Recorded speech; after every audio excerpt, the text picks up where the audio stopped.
you know. Yes, Ibu, I'm very happy, when you initiate this cooperation, and I think we have a similar needs, to develop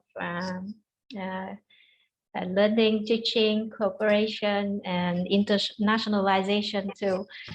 So I'm looking forward to the meeting after this seminar, Ibu. We wrote down your proposal of the dates, and we will, as you know, during the month of November is very hectic because everything has to be done by the end of the month, because otherwise we cannot tap the fund from the government after December. Yeah. Yeah, I'm waiting on you. So please let me know what time is good for you. So Sure. Maybe our students also are interested to, kind of learning like 1 week or 2 weeks on how the youth in Payap students or youth around the community working to help the people, what kind of, like social services, also ecotourism. So that's a part of the interest of our students. Yeah. Here, I think in Thailand also the Thai government also promotes kind of academic service as part of the learning process. Good. I think it's good to, to cooperate to see how we can learn from each other. Sure. Yeah. And I also hope after the seminar, maybe if you have time to write down your thought in, like few pages, it would be good, and send to us. You mean the paper for my presentation? Yes. I will try. Yeah, it doesn't have to be, like 1 week from now. It could be, like a month or 2 months. Yeah. And we will publish it in our journal. Oh, that will be good. Yeah. I will try my best. Yeah. Hello, Eric. Hey, gimana kabar, Bu? Good morning. Good morning. Yeah. Okay. Thank you, Eric, for accepting our invitation. Yeah, thank you. I'm honored to be here. Okay. Did you know, by the way, Lee? Did you know each other? I met her one time. She probably doesn't even remember when she gave a presentation at the Wednesday forum, I think. Oh, okay. A couple years ago, I think it was. I see. Okay. Hello, Eric. Nice to meet you. It's very nice to meet you too. Yeah. So, are you enjoying ICRS? Oh, I love it. It's so much fun. Yeah. Unfortunately, with COVID last year, we couldn't go on campus. Actually, last week we had the first actual meeting on campus since COVID, and so that was nice. But it's been a really good experience. I'm thankful. Yeah, great to hear. I also had wonderful time when I was at ICRS. I still remember a lot of sweet memories. Yeah. Yeah, I learned a lot. Buatun was actually my teacher in interreligious hermeneutics. Oh, I see. I learned gender and it's from class. Yeah. Oh yeah, by the way, Dr. Nur Ichwan, who will be the moderator, is also member of the Board of Trustees of ICRS. Oh, I see. So we have ICRS connection here. It's very good. Hello. Yeah, that's Pak Nur Ichwan. Yeah. Hello, Dr. Ichwan. Nice to meet you. Yeah. Hello, everyone. Eric. Hello, Pak.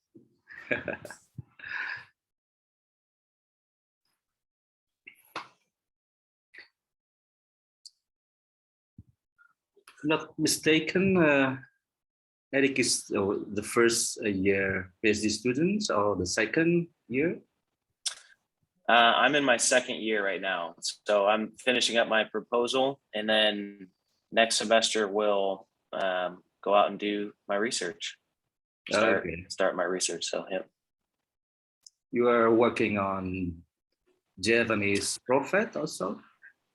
Yes, I'm working on Jesus as a Javanese prophet. Oh, okay. Jesus. And so I was actually, it's changed a little bit, but it's still focused on, you know, the Kisah Al-Anbiya, the stories of the prophets that were translated into Javanese. And then, you know, how those stories have been used kind of historically within Javanese Muslim communities. But that's still being worked out a little bit. There's a little bit of a twist to it now. So interesting. Yeah. Yeah. So is it in the context of Christian Javanese or Muslim and Christian Javanese? I'm sorry, can you say that again? I missed that. Okay. Is it Jesus in the context of Muslim Christian Javanese or just Christian Javanese? Actually, mostly focused on Muslim perspective. So yeah, because it's starting from the Kisah Al-Anbiya, the Salat Al-Anbiya. So kind of how the stories of Jesus have been used within Muslim communities. But one of the things I'm adding to it is I'm going to look at Jesus in Muslim communities in 4 different areas now. And so I've kind of nailed it down to 4 different communities, and Bu Fatima, Bu Irma is going to help me out with some of that as well. So she's my promoter. Supervisor? Yeah, supervisor. Okay, it's good. Yep. Okay. Actually, I've read a few of your articles. I think you had one on specifically on a fatwa, I think. Yes. At one point. Yeah. Yeah. Okay. So. Hello, Mowafg. How are you? Hello, Mowafg. Sabahul khair.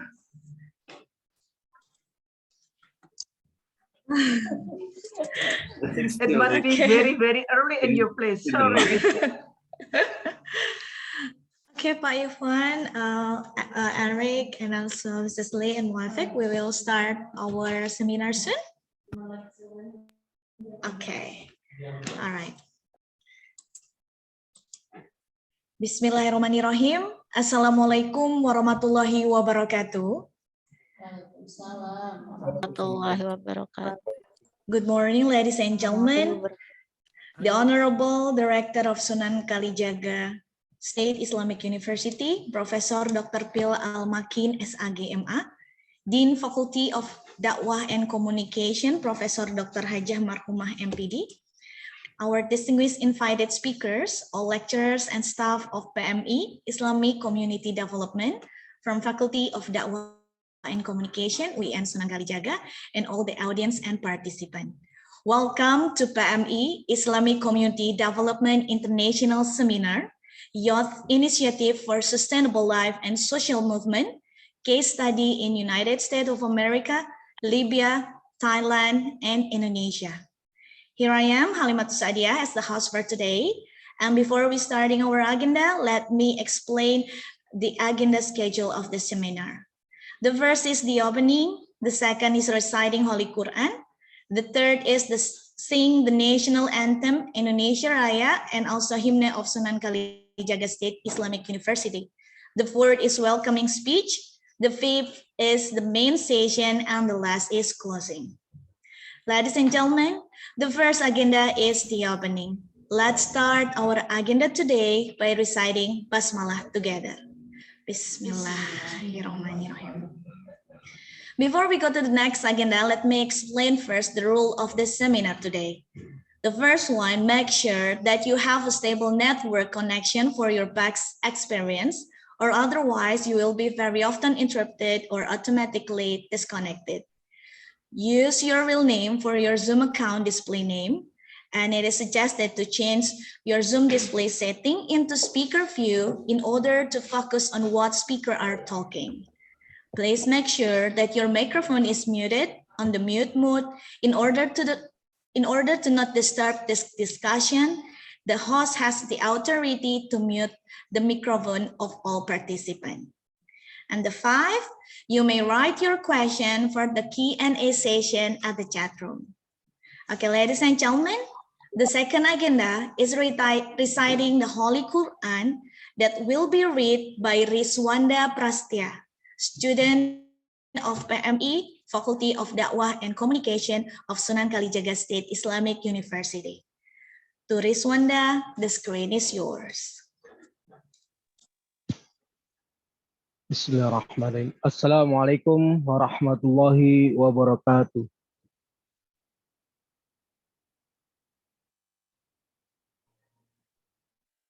A'udzu billahi minasy syaithanir rajim.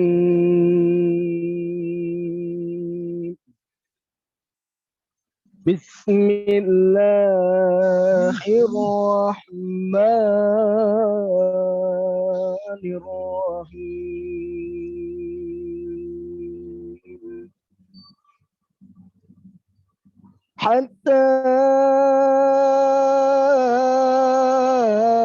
idza balagha baina as-sadaini wajada min dunihima qawman la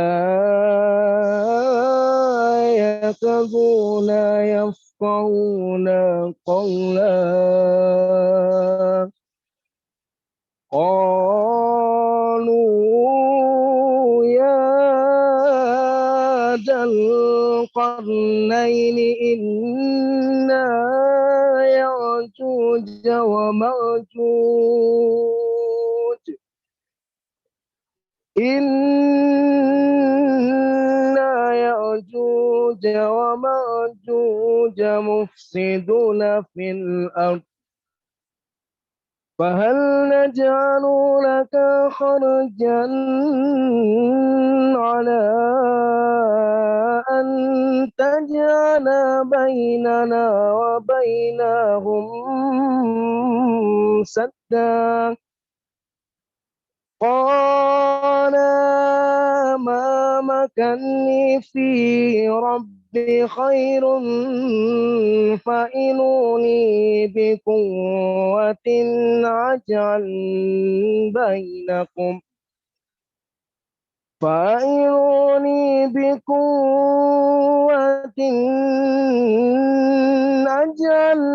بينكم وبينهم ردما فإنوني بقوة أجعل بينكم وبينهم ردما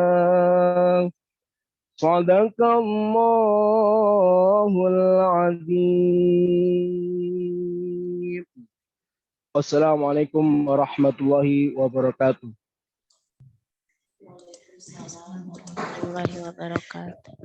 Thank you, Riswanda Prastia. The next agenda is sing the national anthem, Indonesia Raya, and also the hymn of Sunan Kalijaga State Islamic University. To all ladies and gentlemen, please rise.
Please be seated. Now, welcoming speech. The first speech will be delivered by the Dean Faculty of Dakwah and Communication, to Professor Dr. Hajah Marhumah MPD. The screen is yours.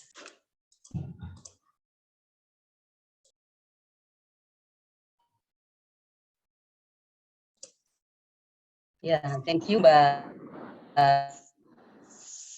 Warahmatullahi wabarakatuh. Waalaikumsalam warahmatullahi wabarakatuh.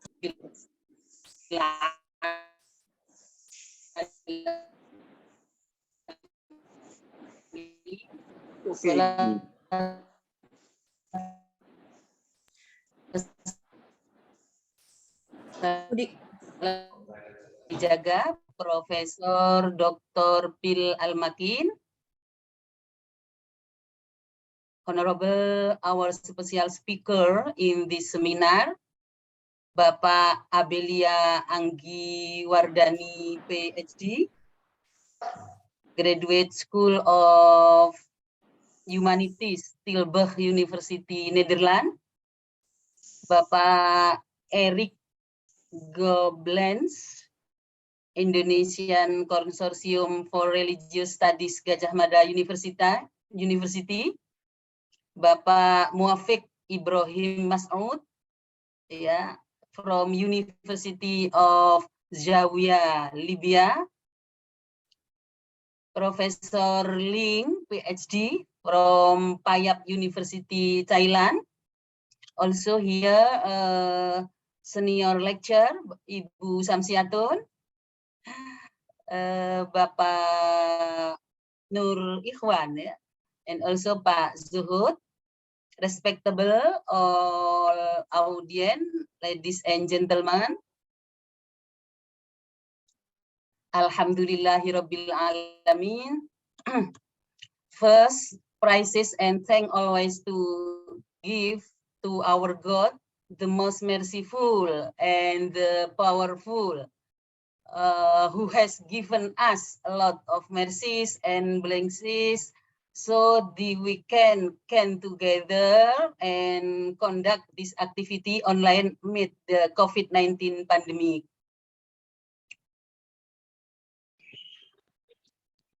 Secondly, as a Dean Faculty of Dakwah and Communication, I would like to thank to all speakers who have been willing to share and discuss their ideas and experiences in this important topic to all of us.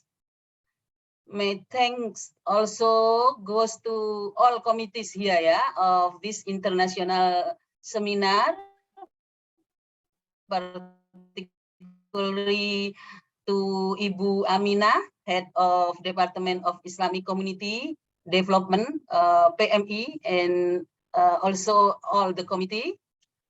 Ladies and gentlemen, this international seminar is annual, yeah, held by part of our agenda, yeah, to commemorate of birth of Islamic Community Development Study Program, ulang tahun, ulang tahun PMI tahun ini. We take important issues to be discussed, namely youth, initiative for sustainable life and social movement, case on Indonesia and beyond.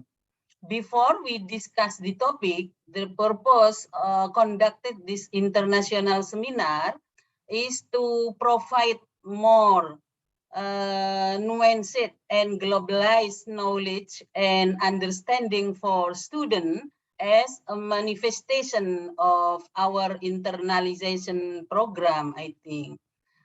Alongside improving their English, students can learn from international speaker, yeah, for speaker this day, yeah, ideas and also experiences that might be significant to enrich our students to understanding on social activism and community development in Indonesia, I think.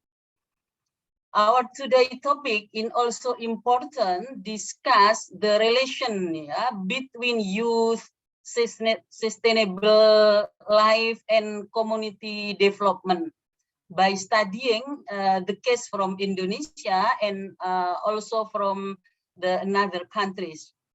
While the ideas of sustainability is part of SDGs, after MDGs, now we are going to sustainability development goal. In the context of rapid modernization, it is what to us, what kind of sustainability or sustainable life we want to preserve. What should we do, especially the youth? What are the challenges and opportunities? Learning from case from the other countries, these issues is very critical. Looking at the best practice, constraints and opportunities that can be compared and even apply to another case for the sake of improvement. Last but not least, as part of global community or citizen, it is inevitable that what has happened in other countries also affect our life, even within the most local context. May this seminar be benefit for us, I hope selamat ulang tahun untuk PMI, sukses semua untuk kegiatan-kegiatannya sangat menarik dalam seminggu ini. Terima kasih kepada semua dosen-dosen senior PMI yang sudah memberikan nuansa yang sangat bagus untuk generasi-generasi selanjutnya. Thank you. Wabillahi taufiq wal hidayah. Wallahul muwaffiq ila aqwamit thoriq. Assalamualaikum warahmatullahi wabarakatuh. Waalaikumsalam warahmatullahi wabarakatuh. Thank you very much. Terima kasih banyak Ibu Profesor Marhumah for the speech. The next agenda is the main session. The session will be guided by the moderator, Bapak Muhammad Nur Ichwan, Ph.D., the lecturer of PMI, Islamic Community Development in UIN Sunan Kalijaga, Director Center for the Study of Islam and Social Transformation, CISFORM, UIN Sunan Kalijaga, Yogyakarta, Doctorate of Religious Studies and Theology from Tilburg University Netherlands, and his expertise on social theory, religious governance, religion and politics, Islamic studies, and hermeneutics. To Bapak Ichwan, the screen is yours. Thank you very much, Mbak Dia. Thank you. Assalamualaikum warahmatullahi wabarakatuh. Waalaikumsalam warahmatullahi wabarakatuh. Waalaikumsalam warahmatullahi Rector of wabarakatuh. the Islamic University, State Islamic University Sunan Kalijaga, Professor Dr. Phil Al-Makin, Honorable Dean of the Dakwah and Communication Faculty, Professor Imam Marhumah, the Head of Department of Islamic Development, Ibu Amina, distinguished speakers, lecturers, students, and all participants. Good morning. Welcome to PMI International Seminar on Youth Initiative for Sustainable Life and Social Movement. Case study in USA, Libya, Thailand, and Indonesia. In the framework of the commemoration of the birthday of the Department of Islamic Community Development, or Pengembangan Masyarakat Islam of the Faculty of Dakwah and Communication. Let me introduce myself. My name is Muhammad Nur Ichwan. I'm the lecturer of the UIN Sunan Kalijaga, especially Dakwah and Komunikasi faculty and graduate school. I will be responsible for hosting this seminar today. Throughout history, youth played important roles in developing society. It was estimated that that when Moses fled from Egypt with his followers across the Red Sea, he was 40. This means he became the prophet long before that, when he was young. Alexander the Great became the king of Macedonia when he was 20. This was also the case of Jesus. He died when he was about 33 of his age. Prophet Muhammad began his prophetic career at 40, but his leadership was acknowledged long before that. For example, when he was 35 or so, he was asked by various tribal leaders to bring back the black stone to its place in the at the Kaaba. In Indonesia, most independence fighters were young, including Sukarno, Hatta, Syahrir, Wahid Hashim, and many other young heroes. Also during the Reformasi period, the role of youth, students were very significant. So it is very relevant that today we are going to discuss youth initiatives for sustainable life and social movement in the case of USA, Libya, Thailand, and Indonesia. Before beginning, let me read the CVs of our speakers today. First is Dr. Moch Bich Ly. I'm sorry if I'm not pronounced correctly. Is the head of the international Ph.D. program in peace building at Payap University, Chiang Mai, Thailand. She teaches courses related to religion, gender, and peace building. She also coordinates interfaith activities and public presentations at the university. Dr. Ly earned her bachelor degree in English from Canto University, Vietnam, master degree of Master of Divinity from Payap University, and she received her Ph.D. In Religious Studies from ICRS, Indonesian Consortium for Religious Studies. It is a consortium of 3 universities, UGM, UIN Sunan Kalijaga, and Sanata Dharma. The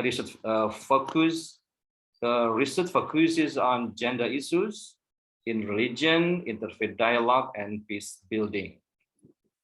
The second speaker is Mr. Eric Kobletz. He's a PhD candidate at ICRS UGM.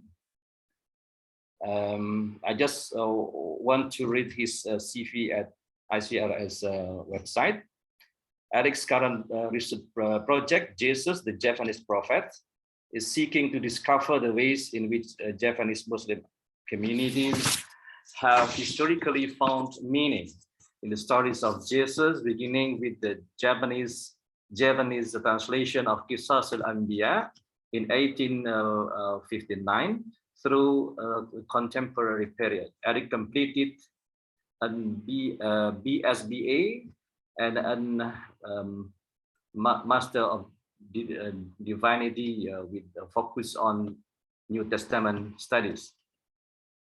He has been interested in research on Jesus and the Gospels of many years, but after diversifying his experience by interacting with Arab communities, Arab Muslim communities about Jesus, and reading academic such as Reza Aslan on Jesus from a Muslim perspective, his view of Jesus has since been expanded.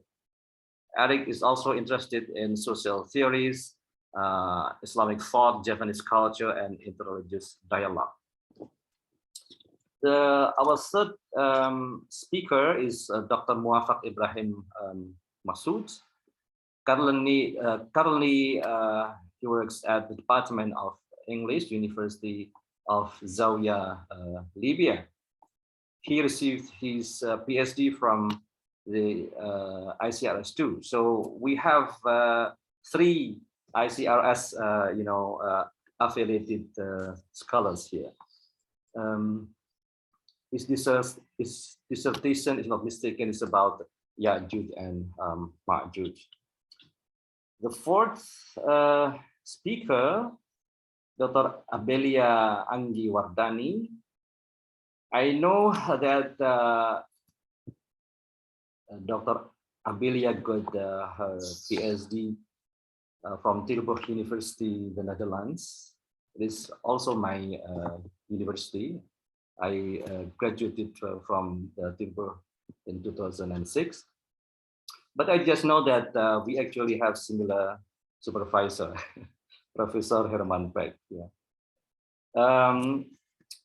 Her dissertation is on the role of the market in the everyday peace-building processes during the Ambon conflict. Her MA was also from Tilburg University. She is now the lecturer at the Faculty of Humanities, Department Culture Studies, Universitas Indonesia, since 2014. She's also the research director at Center for Social Integrity in Myanmar since 2019. Yes, 19. She also research consultants at Center for Humanitarian Dialogue, a Geneva-based international non-government organization promoting mediation for peace. Okay, these are our speakers today, and I will be straightforward because we have 4 speakers. So please prepare questions where you are listening to the presentation, and please write it down on the chat room. Although I will also open the Q&A, and you can raise your hand. Okay, without further ado, let's invite our first speaker, Dr. Bich Ly, who will present her paper on building youth capacities for peace through education for sustainable life, a Buddhist contribution. Please, Dr. Ly, the Zoom floor is yours. You have 20 minutes.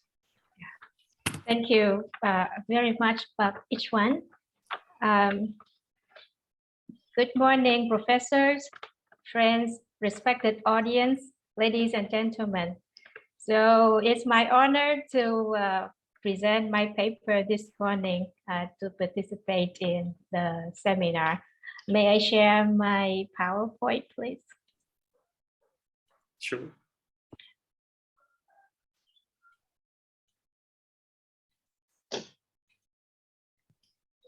So the topic that I would like to present today is building youth capacity for peace through education for sustainable lives, a Buddhist contribution. So this is the outline of my presentation. So the first part, I will talk about why building youth capacities for peace important for sustainable life. And second, the role of education in cultivating youth capacities for peace. And third, building youth capacities for peace requires the joint efforts between the secular and the religious. And number 4, I will present an example of how Buddhism can contribute to enhancing youth vocational development through education by pointing out some limitations of the existing vocational education programs, the Thai case, and conclusion.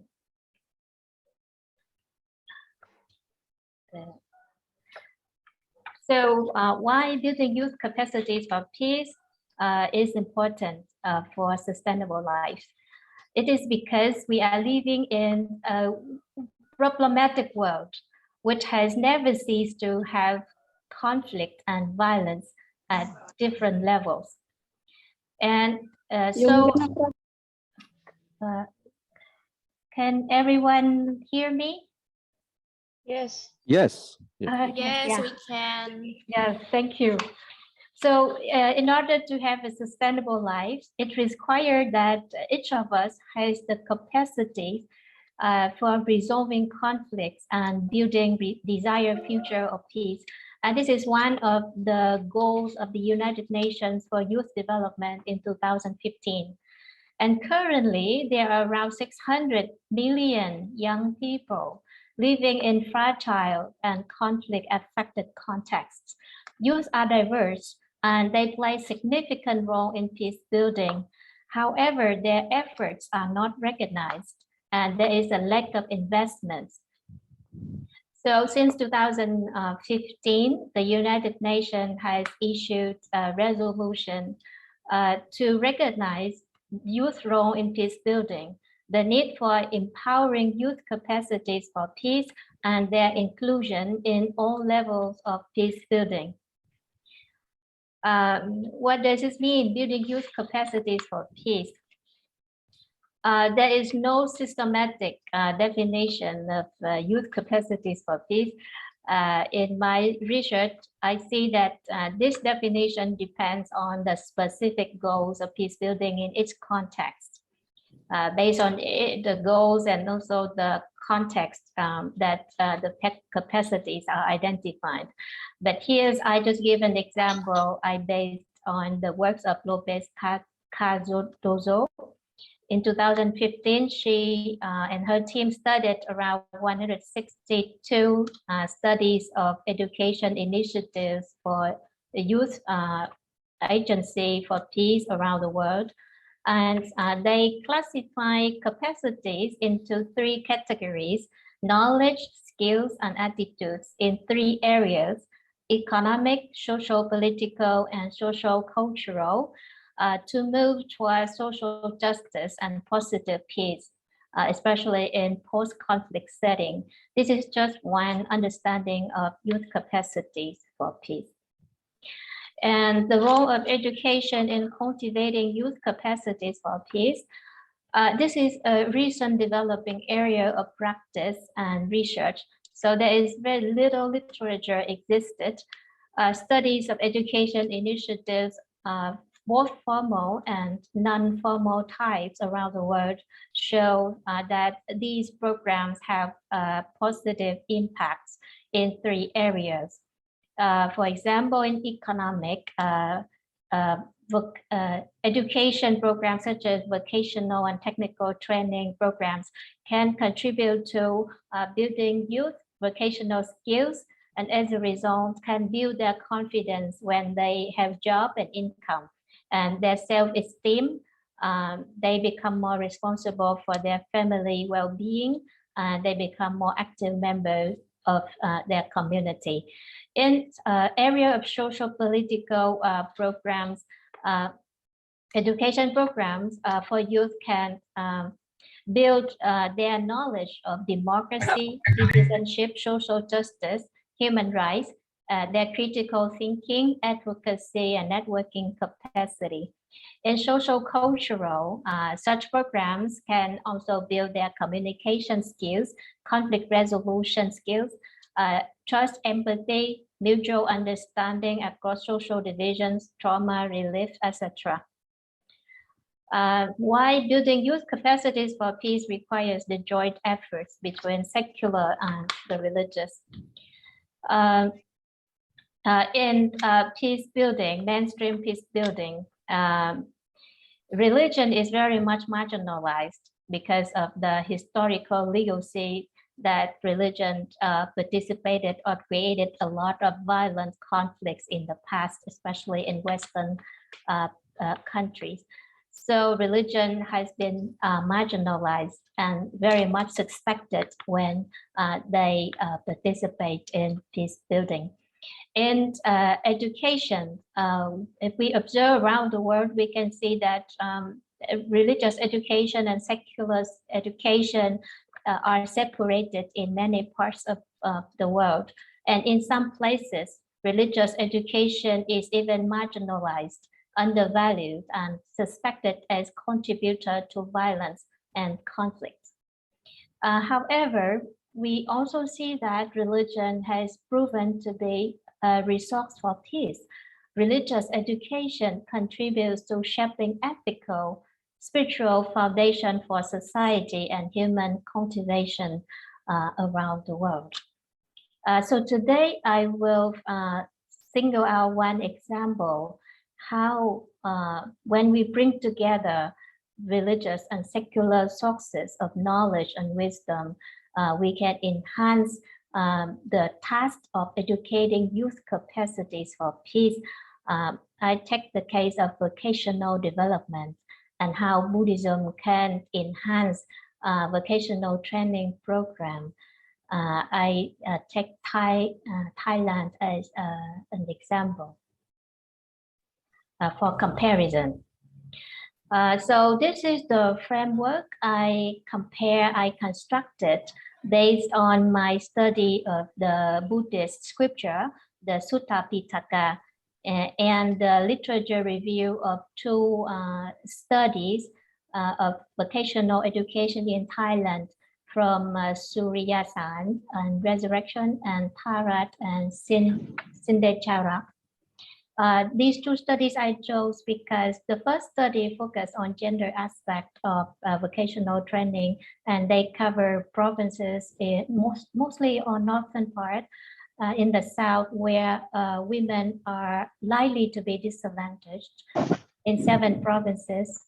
In 2003, it's old, but it focuses on kind of traditional area and disadvantaged group. And the second study is very recent. It focused more on the most developed part of vocational training in Thailand and the macro level, the policy level, curriculum, and it compares it with Singapore. So this, from my analysis, my study, I found that the existing program, vocational training program in Thailand is focused on market orientation, how to meet the market demands, job demands, and to contribute to nation building.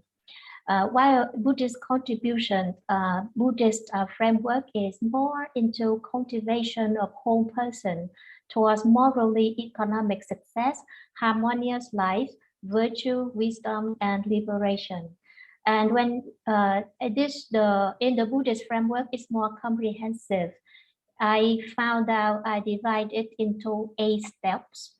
And I found that the existing vocational training program in Thailand, for example, converge with the Buddhist framework in some parts, but not fully. For example, the first part, job skills. Second, work attitudes, just a little bit. And third level is lending management skills, a little bit. Work ethics, good use of wealth. Wisdom to recognize and avoid harm to one's well-being, and the last 2 levels are missing: wisdom to recognize and associate with good people, knowledge of the nature of wealth, and higher reality. Now I go into detail how the two sources of knowledge of the 2 framework can be compared and see the differences. So for job skills, existing program like focused on specialized skills. And through the process of learning, they try to develop the young people's teamwork when they try to solve problems. But in the Buddhist framework, I found that it's not only a specialized skill, but the Buddha advised the people to be skilled in whatever given, to have capacity of self-learning, self-reliance, being creative, and able to arrange the work for others to do the work too. So there are more things for work skill. And then second, work attitude. I found in the literature of the existing program, it's quite limited. Only industrial discipline. It's not clear how, in what detail. But in Buddhism, the Buddha taught people to be diligent, tireless in their work, willing worker, willing to accept the task, being contented with what is given, and not doing anything harm or reckoned unlovely, and bringing good reputation to the master. It's in the past context, but today we can understand it as bringing good reputation to our workplace. The third level is planning and management skills. I found in the literature about the vocational training program in Thailand, it's a kind of specialized knowledge for business programs like accounting, budget, and market planning, but it's not kind of common knowledge for all programs. But in Buddhism, I found that there are 4 things. The first thing is the Buddha taught people in their management of work. They should know the strengths and weaknesses of people in work, give work according to capacity, provide food, salary, treat their sickness, share special things with them, sometimes give them holidays, being fair in sharing gain to people according to their share, knowing the gain and loss, make sure that outgoings will not exceed the income, keeps a watch of wealth from thieves, robbers, fire, water, ill disposed heirs, divide wealth into 4 portions for socialization, for work, self-enjoyment, and needy time. So several things that Buddhist framework can provide young people how to manage their wealth, what they have accumulated.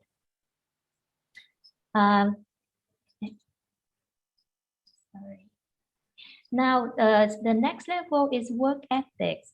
I found a little bit information from existing program in Thailand, especially in the modern framework, the development plan, vocational development plan of the government 2017 to 2036. They focus not only on expertise, but also on morality, good behavior to become good citizens. So in Buddhist framework, the Buddha advised people to avoid evil livelihood and immoral conduct, seek wealth lawfully, non-violently. The Thai level is good use of wealth.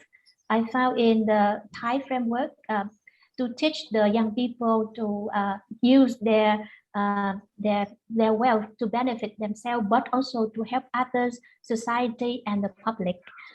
In the Buddha framework, it's quite similar.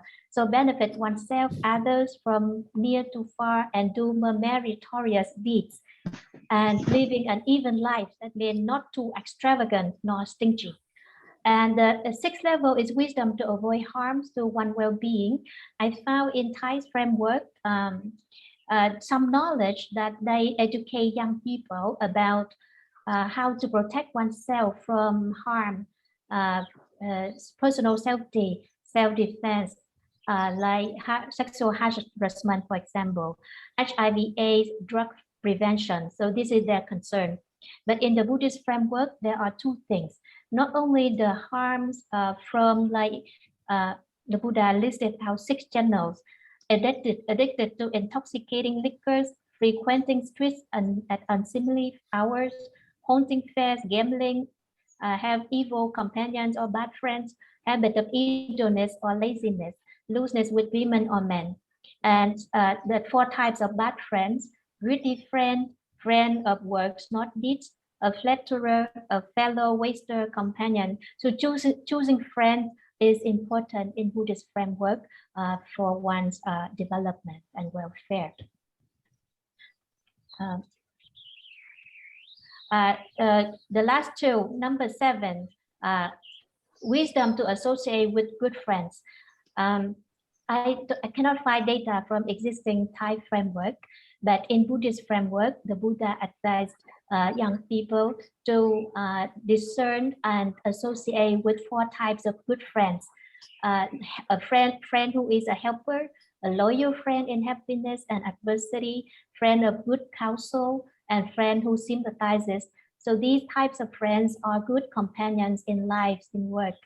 And also, he advised young people to be engaged in talks with people of virtue, full of faith, charity, and wisdom, because these will help young people increase their non-material wealth, these 4 things.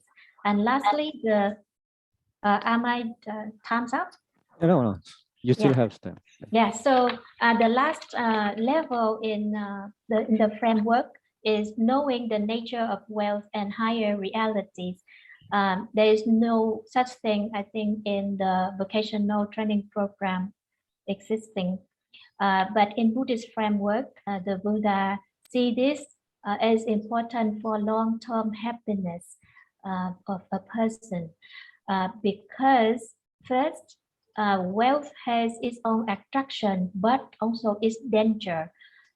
Wealth can bring good benefits to life, but it also has problems. If a person becomes greedy, the person may do evil. So the Buddha advised the person to know the nature of wealth and to know how to exit from wealth by living with a mind of detachment. And then know other superior powers to wealth, such as the power of virtue, faith, learning, charity, and wisdom to move forward in life, because economic wealth is not the end goal, the end of one's life. If we look at millionaires in the world, the end of their lives, we can see it's hopeless. So after I have studied both frameworks, I come up with these recommendations for future vocational training curriculum. So the first recommendation is to move the goal of training towards cultivation of whole person development rather than market orientation and nation building. Whole person development includes not only expertise, but also virtue, wisdom, holistic peace. Holistic peace means that not only external peace like social welfare, this and that, but also internal peace, well-being of the person, not only temporary development, but also long-term development of the society and the person itself. Job skills should promote self-learning, creativity, self-reliance. And 3, should incorporate full elements of work attitudes, planning and management skills, work ethics, life skills in curriculum, teaching method, practice for all programs. There is also a need to reinterpret how these religious insights are comprehensively understood in the modern context. And finally, there are some aspects of religious wisdom that cannot be directly applied, but it's important to share by opening forums and seminars for sharing, exchanging, discussing higher ethics and wisdom in professional development and life success, such as in the Buddhist insights, how to discern bad and good things for one's well-being, how to use one's wealth wisely, what are the higher knowledge, the nature of wealth, and how to develop oneself further to a higher stage. So I move to conclusion. So I conclude that building youth capacities for peace is important for sustainable lives, and educating youth capacities for peace requires cooperation between the secular and the religious, since both have their unique contributions. Thank you. Thank you very much, Dr. Lee, for the very interesting presentation. I would like to just to give some summary or some important points. The first is that there is the importance of the youth in peace building, and there is also the importance of building youth capacities through education, both formal and non-formal, and this would give a positive impact on economic, social, political, and cultural life. And there is a need for the joint efforts between the secular and religious institutions or groups, yeah, and that and in this context, religion has been a very long time marginalized, but actually religion has a contribution to the peacemaking and ethical and spiritual foundation for society. And there's also interesting study of the Buddhist contribution based on the scripture Sutta Pitara and other sources to develop youth vocational development. So it is very interesting how these programs develop to enhance the job skills, work ethics, and wisdom to avoid harm, knowing the nature of the wealth and higher realities. And to some degree, there is similarities with the tasawwuf, yeah? And you have also given some important recommendation. Thank you very much, Dr. Lee. And now we move forward to the second presenter, Mr. Eric Koblenz. Would give the presentation on Not Your Grandmother's Civil Rights Movement, Reimagining the Black Experience Through Religious Discourse. Please, Mr. Eric, the Zoom floor is yours. You have also 20 minutes. Okay, thank you, Dr. Ichwan. Dan juga also thank you, Dr. Lee, for your presentation. That was really encouraging and really good to see from the Buddhist perspective. Thank you to also the professors and all attending today. Bu Atun, thank you also for inviting me to speak. So I'm going to talk a little bit today about, share my screen here. Can everybody hear me? Yes. Okay. I'm going to talk a little bit about the Black Lives Matter movement. Most probably know a little bit about the Black Lives Matter movement in the US. And I think it's a really good case study to look at in terms of youth movement, which, the title, Not Your Grandmother's Civil Rights Movement, actually comes from a young rapper attempting to explain, what is the difference between the civil rights movements in the 1960s with Martin Luther King Jr. and Malcolm X, and the civil rights movements today as are happening in the Black Lives Matter movement. And he explains it by saying, well, it's not your grandmother's civil rights movement. It's different. There's something new about this. My research in particular here is about reimagining the Black Lives Matter movement through religious discourse. I know that some people may see the Black Lives Matter movement, some see it as positive, some see it as negative. I'm going to focus a little bit on some of the positives, specifically within religious discourse in particular, because there's been much debate how religion has played a part in Black Lives Matter and in civil rights movements in particular. Much of my research is coming from also research done by Marjorie Cordman on Black Lives Matter and religion. And so some of this is coming from her. I just want to make that known as well. Well, Black Lives Matter movement is a movement among young people in America that has been basically broken free from the Civil Rights activists of the 60s. Looking out among the many crowds that have been protesting the murder of multiple unarmed Black people at the hands of police, you notice something unique about this movement, right? Even here, you see this picture. It's not bound by race. It's not just Black people, for example, who are protesting the police brutality in the US. There are thousands of white people in these crowds as well. This movement is therefore not bound by race. Not only does this movement cross racial bounds, but it also finds itself crossing national bounds. Maybe some of you have heard in the UK, it's a global phenomenon. People in the UK are also protesting Black Lives Matter. And even in Indonesia, actually, Papuan Lives Matter came from this idea of the Black Lives Matter. All of these find themselves within the global movement, telling their own stories of oppression. All of this started in the hands of social media and a Twitter hashtag by 3 Black women in their 20s, hashtagging Black Lives Matter. The movement Black Lives Matter must be understood, though, in its complexity. It's not an organization, though there are multiple Black Lives Matter organizations. It's not centralized, though there is a group who originally used the Black Lives Matter hashtag.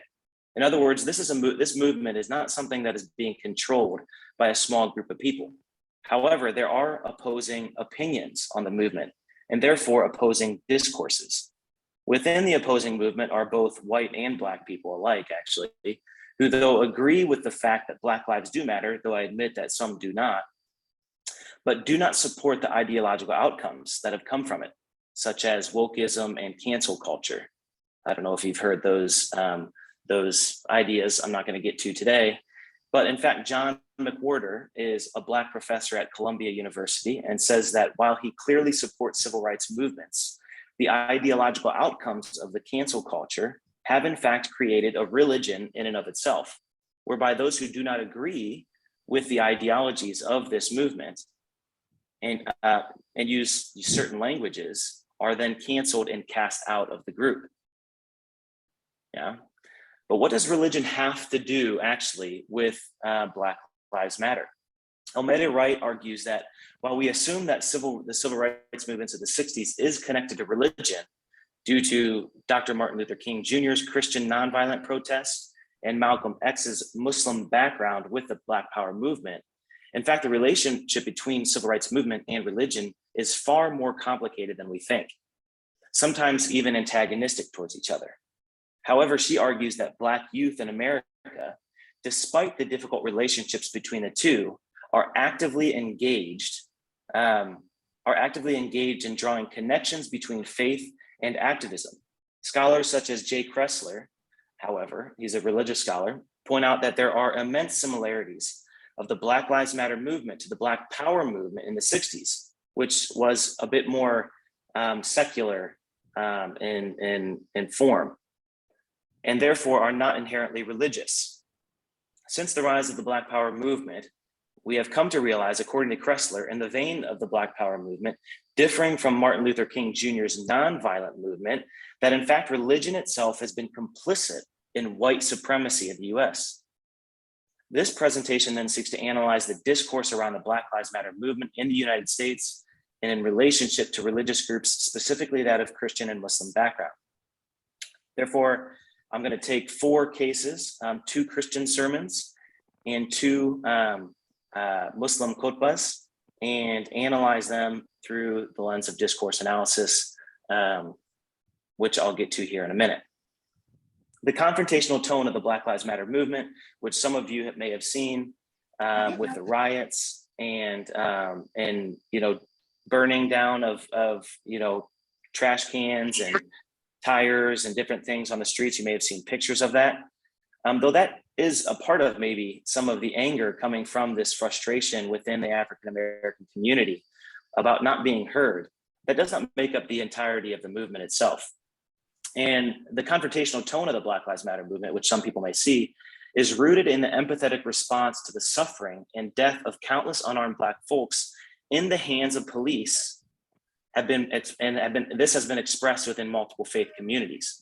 While Muslim and Christian communities have differences on doctrine, some have come together to retell and, this is important, rehumanize the Black experience in America. My attempt is to show how Christian and Muslim leaders, in the vein of the anger and frustration that we see within the Black Lives Matter movement, some religious leaders from those two communities, from my diversity of backgrounds, have come together to then retell the story. I'm not going to get into some of the theoretical framework behind it, except what I've already shared. I'm going to get right into the two discourses from the Christian sermons.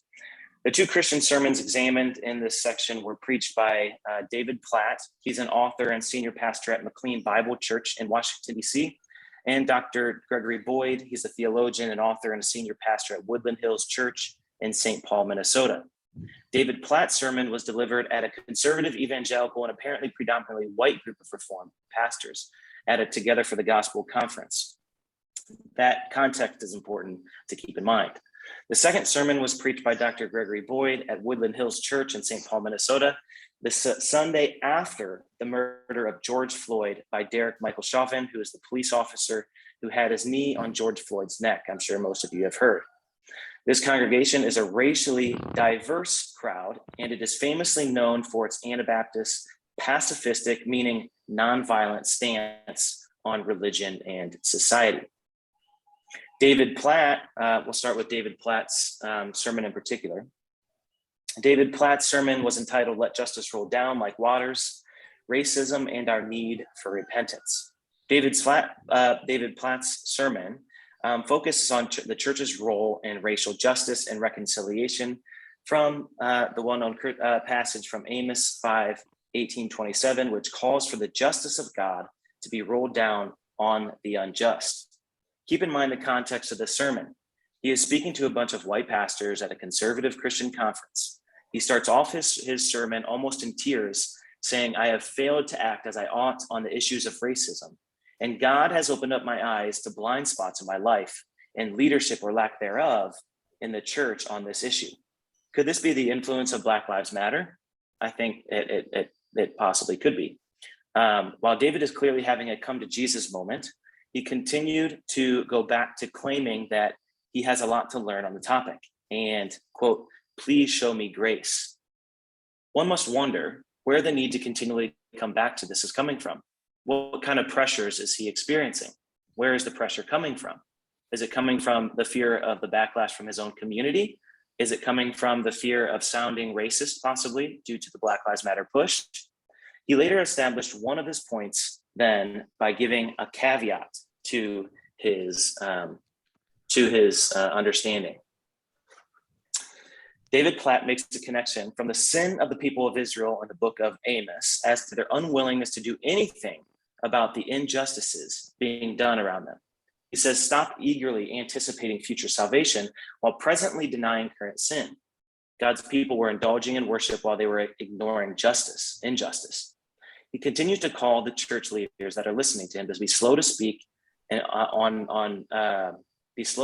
racial injustice,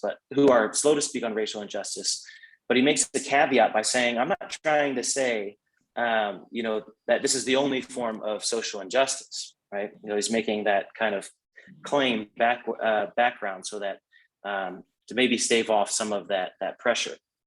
And then with those caveats, he says, "I will ask the question again. Are we slow to speak and work against racial injustice in the US? I am convinced that the answer to this question is a resounding yes. In fact," he says, "on a whole, pastors in America and the churches we lead, instead of bridging the racial divide in our country, have historically widened it and are currently widening it today." Like all of the other sermons that I'll get to, David Platt, who's a conservative evangelical preacher, makes the complex and controversial claim, albeit subtly, much more subtly than the others, that racism is a systematic problem in the US. He starts out by defining racism as a system in which race profoundly affects people's economic, political, and social experiences, a system in which race is significant enough to be regularly mentioned. Can you guys hear me? Yes, yes, yes. Okay. A system that is evident even within me, he says. Then he continued by giving examples of how the system has failed African Americans. He says Black Americans are much more likely to be unemployed than white people. Income inequality between white and Black people in the US is wider today than it was 40 years ago. We've all heard the disparities between white and Black criminal justice system that have been highlighted over the recent years, he says. But you put all these statistics together and you see that white Americans are far more likely than Black Americans to get a quality education, high-paying jobs, and to live in a more affluent neighborhood with less crime. Now, finally, David Platt concludes by saying that I trust we know that, speaking broadly, he says, in every area of American racism, white churches and their pastors have on a whole been found complicit with racism. I think this is really important in the sense that he's pretty heavily criticizing the pastors that are listening to him at the moment. Even to the point of, since that sermon, the Wall Street Journal posted an article whereby they lay out the ways in which small groups within his church have risen up against him, have revolted against him, and claiming that he has become a critical race theorist and social justice warrior, so they say, as if that was against the Christian way of living. There's a lot we can go into on that, but moving on to the next sermon by Gregory Boyd. His sermon was entitled, "Please, I Can't Breathe." Greg Boyd's sermon came in the wake of the death of George Floyd under the knee of Derek Michael Chauvin, a quite contentious time in the history of Black Lives Matter. Greg Boyd stood up to preach with tears in his eyes and shouted, "I can't breathe." He was calling out for his mother, he said. It was honestly one of the most cold-hearted, cruel things I've ever seen, Boyd says. He proceeds to continue to tell the story of George Floyd's murder in contradiction to much of Christian sermons. The text itself was, and in contradiction to much of Christian sermons, the text itself was not the Bible. It was the words of George Floyd. I think this is a huge point here. He says, "I can't breathe." And the 5 minutes into his sermons, after painting the picture of an innocent man being brutally murdered in the hands of the police officer, he proceeds to tell the name of the others like him. He says, "I can't breathe." We've heard that before, he said. Eric Garner in 2013 suffocated to death for selling cigarettes. Ahmaud Arbery executed by vigilantes. Philando Castile, who was teaching just down the street from us. If his girl wouldn't have had the wherewithal to live stream it, then nobody would have seen it. And again, no conviction. Then he makes the historical connection based off of his text when he says, "Please." He's saying, "Will you believe me? You're killing me." That has been the cry of African American people throughout the history of America. Your white knee is on my back and I can't breathe. This is clearly a bridge to the topic that, according to Boyd, is at the heart of these brutal killings among African Americans. He says, our country was established on white supremacy, and white supremacy shapes our plausibility structures. What we think is credible and what isn't. We assume it works for us, and so we assume it works for everyone else too, as well. It shapes the way we look at the world. So when white folks hear an African American say, "I can't breathe because your white knee is on my neck," instead of believing the story and entering into that story and asking what we can do to resolve it, white folks are socialized into have an automatic defense of the system or the goodness of the system. So when we hear "I can't breathe," or the African American community saying the system doesn't work for us, Boyd sees in it a power struggle here. He makes the point that the problem is within the system itself. The system runs everything and it has all the power. It is in part part of our white identity, and we must buy into the system, they say. But if one challenges that system, then you're inherently challenging the white identity. As a way of practicing this retelling of the story from the Black perspective, Greg Boyd invites 4 Black members of the church to the stage to have a discussion on their experiences, in essence, to give them a space to tell their own story. For sake of time, I'm going to move to the Muslim khutbahs. Like the sermons, the khutbahs I'm examining are from 2 different communities with historically different religious and ideological who is himself a Black Muslim, the current executive director of the Michigan chapter of the Council on American Islamic Relations, and is a member of the Michigan Muslim Community Council Imams Committee.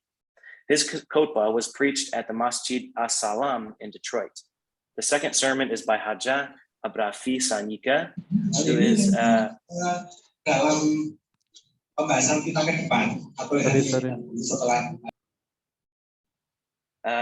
who has a master's in education and who walked alongside Martin Luther King Jr. when she was young, and then also listened to the teaching of Elijah Muhammad when she was a child. Her khutbah was delivered at the predominantly non-Black First Women's Mosque in America and was followed by a discussion circle on Black Lives Matter.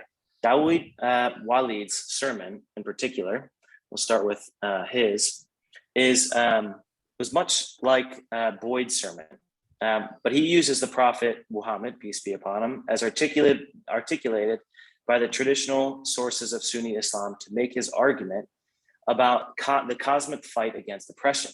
He starts out by strongly stating the need to recognize our responsibility as Muslims to be people of justice amongst ourselves and to work to establish justice in any society that we live. Much like Greg Boyd's sermon, while he connects the oppression experienced by much of Black America to the systems that are in place, which have led to the numerous Black men and boys who have died in the hands of police. He gives the names of those who have died, such as Amadou Diallo, Molly Screen, Michael Brown, Eric Garner, Ruben Brishbone, and Tamir Price. Since then, there have been many more who have experienced the same as these men, women, and children. Dawud Walid argues that we must understand these stories through the context of systems and structures that have been implemented from the beginning of the foundation of the United States to hold back Black and Indigenous groups. Now, in order to formulate his point on a response to this violence, he pulls from the life of the Prophet Muhammad, peace be upon him, whom he describes as providing the best example for how to deal with structural racism. He follows the transformation of his society as dismantling the foundations of structural tribalism, structural racism, and economic exploitation. Trying to nail the argument home, Dawud Walid uses a line that is often used within Black Lives Matter movements and connects it to the Prophet Muhammad by saying that the Prophet built a beloved community that had never been seen in the history of the world. That phrase itself has been used within Black Lives Matter movements often. Dawud implores his listeners, when thinking of the life lived by many of the African-American community in America, to think of the way the life and practice the earliest Muslim followers. Wali then connects his listeners to the story of Bilal, hence the title of his sermon, I Can't Breathe, From Bilal to Today. Bilal was one of the earliest companions of Muhammad and one of the first converts to Islam. In his story, Walid focuses on how Muhammad led him out of the oppression that he was facing. He says those people used to abuse him, enslave him, just like we have many people here in America who are descendants of ex-slaves. I want you to make the connection, he says. He used to be tortured. He used to be abused. He came from the group of people who were abused. Now, this is the important part. He says, when Muhammad saw the oppression that Bilal had been experiencing, he gave Bilal special honors. When the early Muslim community returned from war, it was Bilal who was given the honor of going to the top of the Kaaba to give the call to prayer.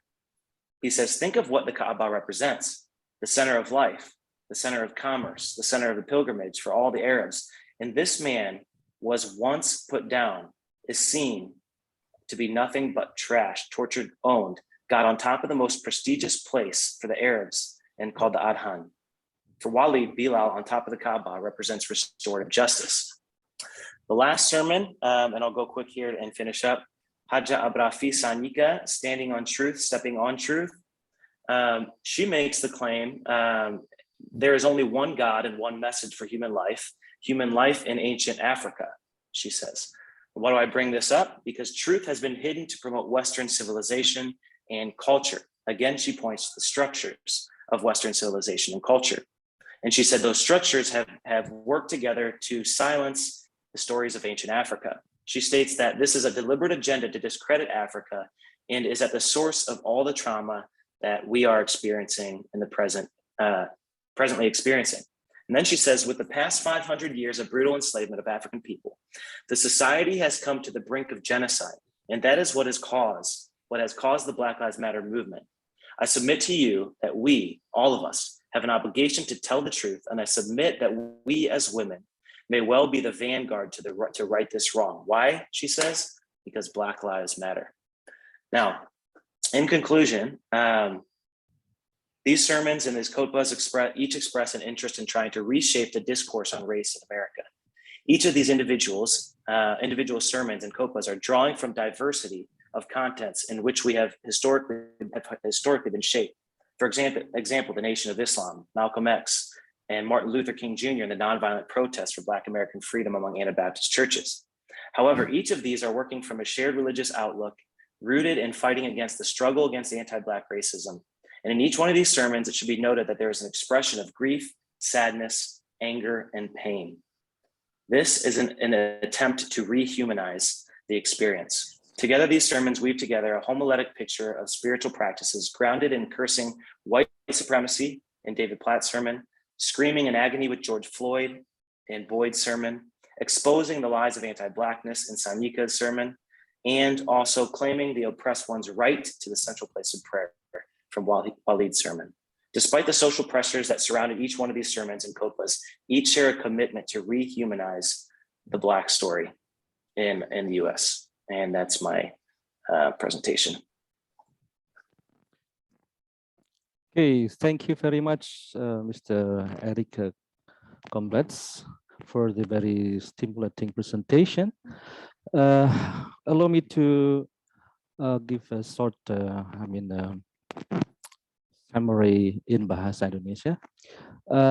Jadi Bapak Eric tadi bercerita tentang gerakan Black Matters ya di Amerika Serikat ini terkait dengan terbunuhnya beberapa orang kulit hitam oleh polisi.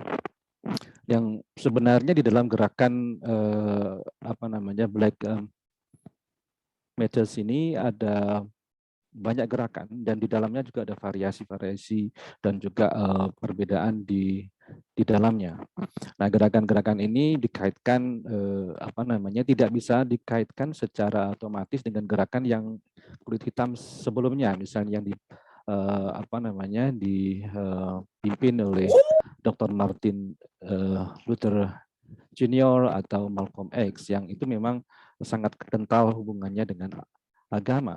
Nah, tapi dalam gerakan Black Matter saat ini agak beda, jadi lebih warna sekular, lebih tampak. Tetapi ada juga keterlibatan kelompok-kelompok agama yang kemudian dijadikan contoh atau kasus oleh Pak Erick ini. Ada dua khutbah dari pemimpin keagamaan Kristen dan juga Muslim. Misalnya dalam konteks Kristen ada David Platt, kemudian ada juga Greg Boyd ya.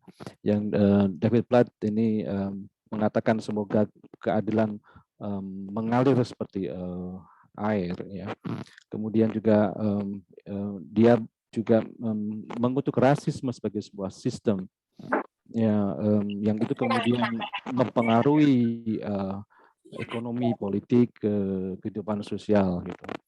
Kemudian juga dia juga mengkritik gereja kulit putih dan juga pastor mereka. Nah, kemudian juga sistem sebagai sistemnya, Greg Boyd juga dia terinspirasi oleh perkataan George Floyd ya, yang meninggal juga karena polisi juga ya, karena dia tidak bisa bernafas karena dicekek ya. Nah, ini yang kemudian jadikan kata kunci untuk memobilisasi gerakan ini. Tapi ini sebenarnya gerakan sistem rasisme di Amerika ini seperti mencekik mereka ya, sehingga seperti mereka tidak bisa bernafas ya, karena kemudian sistem rasisme ini kemudian yang berkuasa. Kemudian dari kelompok Muslim, contoh dari kelompok pemimpin keagamaan ada Daud Walid Ya, dia juga menggunakan hashtag I Can Breathe, tetapi ini kemudian dikaitkan dengan sejarah Islam, sejarah awal Islam. Jadi ini juga dikaitkan dengan sistem rasisme dan juga struktur rasis yang sejak awal mula Amerika didirikan, ya.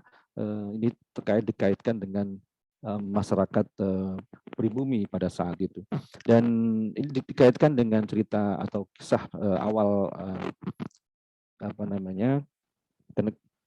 Islam, terutama dalam kasus Bilal, di mana Bilal adalah tadinya budak kulit hitam yang kemudian mendapatkan kehormatan untuk menyerukan azan di atas Ka'bah. Ini simbol bagi penghormatan Nabi Muhammad kepada jasa-jasa orang kulit hitam. Kemudian dari kelompok Muslim yang lain, yaitu Hajjah Abrafi Santiaga, ya, dia juga kurang lebih berbicara tentang itu, standing on truth, ya. Kemudian juga dia bicara tentang diskriminasi terhadap orang-orang yang berasal dari Afrika, ya, yang ada di Amerika, dan juga dikaitkan dengan isu-isu gender. Saya kira begitu beberapa poin yang saya catat dari presentasi Pak Erick, ya. Okay, thank you very much, Mr. Erick. I would like to invite the third speaker, Dr. Muafa Masuwd, will present a paper on village in the Quran. Please, Dr. Muafa, the screen is yours. You have 20 minutes.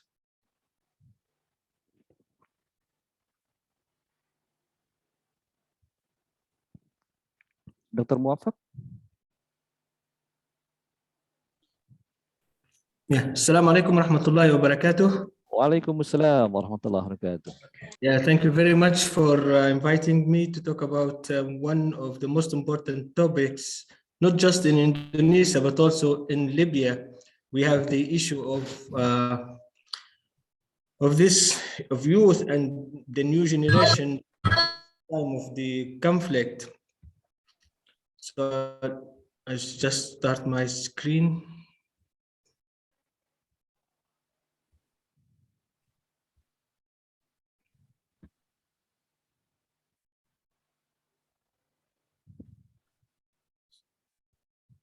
You can see the presentation right now. It's starting. Yeah. Okay. Okay. Bismillahirrahmanirrahim. In Libya, here we have after the Arab Spring, like the last 10 years, we live in a continuous conflict. The new generation, the youth, they have this dilemma of searching for their own identity. Here, I refer to something interesting, which is found in Libya, which is we call it khalwa in Arabic. That's the place of memorizing Al-Quran. In Indonesia, you have the Byzantines, mostly Indonesian youth, they study Al-Quran in Byzantines.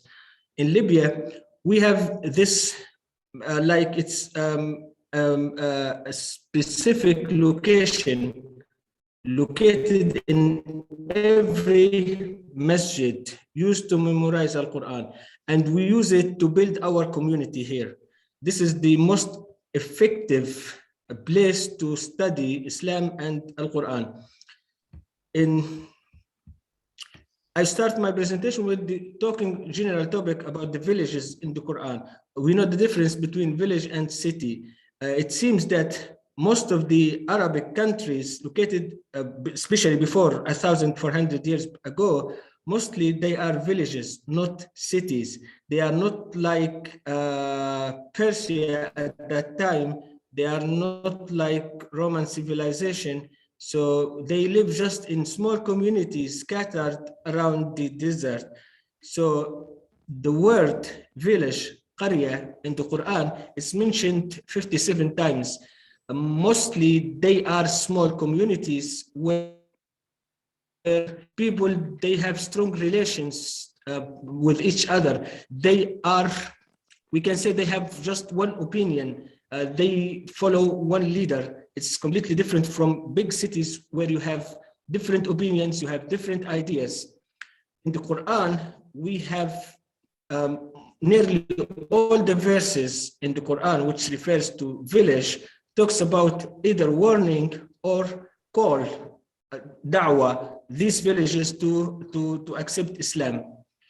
Also, we can see from the Quranic verses that all these cities, they have few citizens. It's not large number of people living there. And they have, of course, strong relations because mostly they are small. They have strong ties together. So they have one opinion. So either they accept the da'wah, mostly all of them, or they refuse it, all of them. So they have just one opinion. And the meaning of village, al-qarya, in the Quran, it came to refer to different meanings.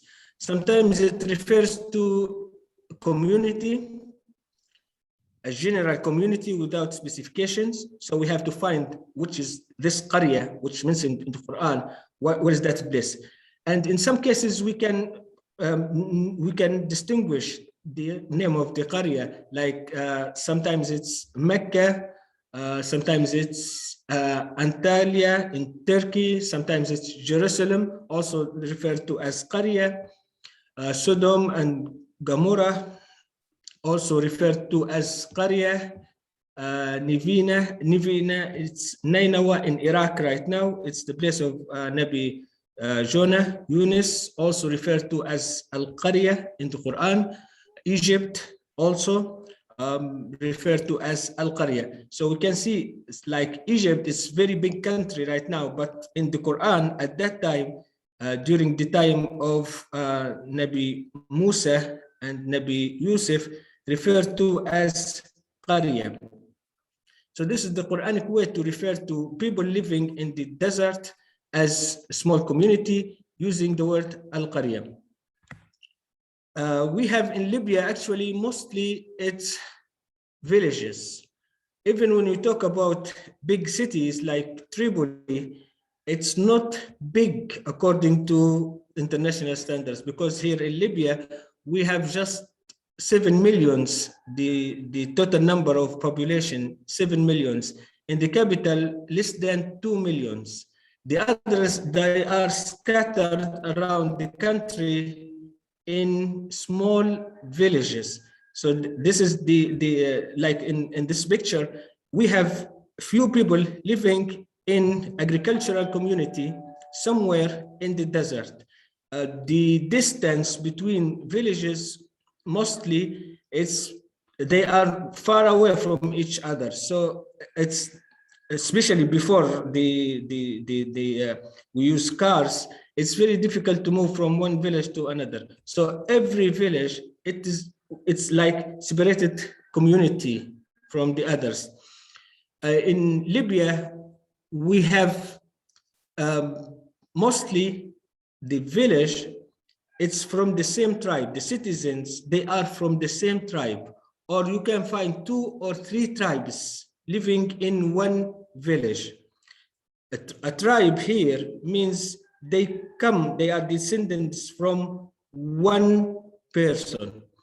So they have the same language, they have the same religion, they have everything, it's similar, but their grandfather differs from the others. So the ancestors, they call them here as a tribe. So like 3, 4, 2, or even one big family, one extended family living in one place. So this is, they call it here a village. When you enter any village, you find all the people living there, they are relatives in blood. So this is the difference. And mostly they depend on agriculture. So it's agricultural society where people, they used to harvest their own food, daily life. And the center of education in these villages, always the masjid. We have schools, but the center here is the masjid for Islamic education. In schools, the students, they study just the government materials without extra Islamic education. They take this from the masjid. So it's the center of the village. All the events happened in the village, you can find it there in the masjid. And the villages in Libya, they are more traditional than people living in cities in the way they dress, their culture, people, because they are relatives in blood and their number is very small. So they have this on what they know. You have to respect the others, you have to talk in a certain way, you have to dress in a certain way, you have to follow certain rules. You cannot go beyond the social norms in the village. So here, as a summary, the village in Libya is a small community where people, they have strong relations with each other. The way of memorizing Al-Quran, people like Muslims, they know that it's rewarded and honored by Allah you have to memorize at least Al-Fatiha and some other surahs.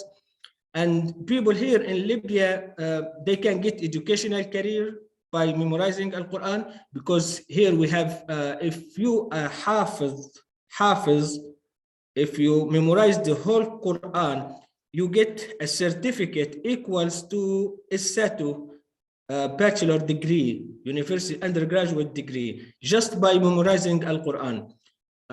Without any transcript, without any other courses, just memorizing Al-Quran, you get a university degree where you can continue your study here in Libya. You can go to MA, master degree, or you work as a teacher.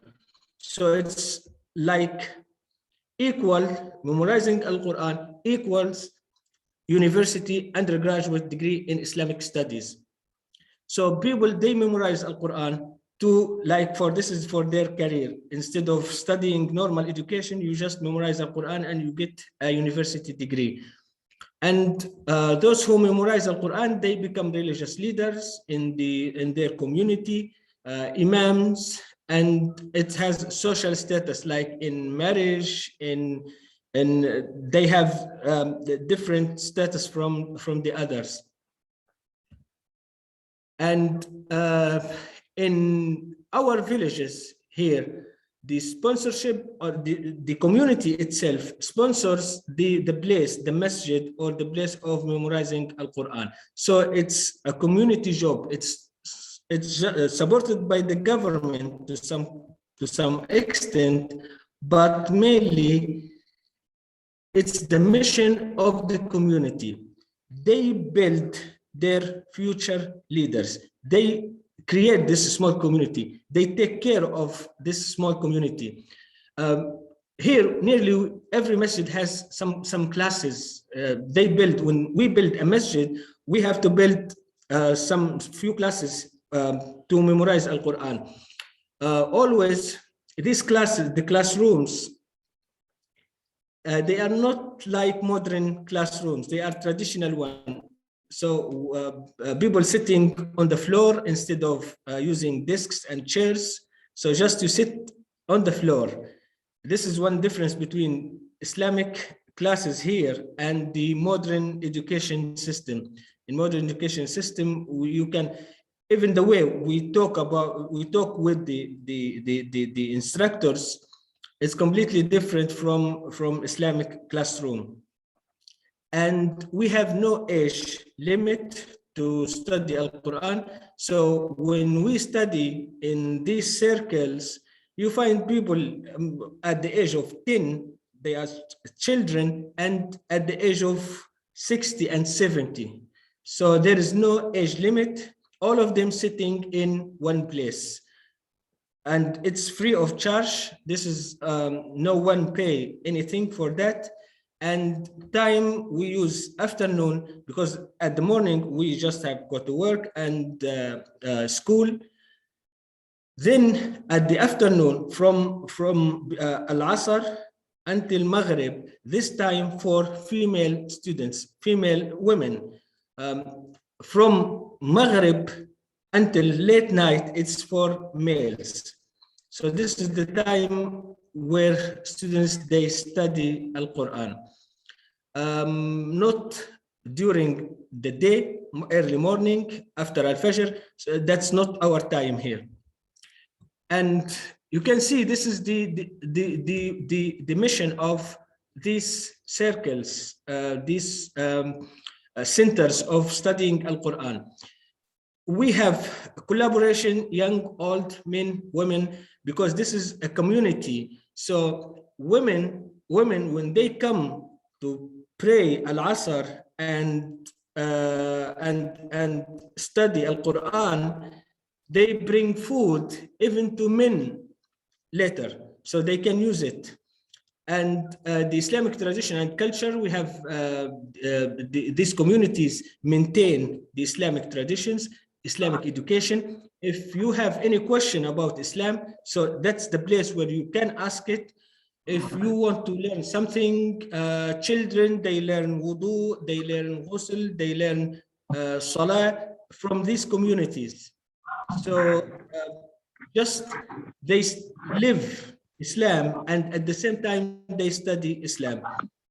And the mission of these circles also to teach the whole community, children, men, women, elders, everybody studies there. So there is no separation, just the gender, females on one side, males on the other side, but the age, there is no age limit. All of them studying in one place. And it's not a substitute for the modern education. Student, they study at the morning and then memorize Al-Quran later evening. And these classes used to improve Arabic grammar, spelling, etc.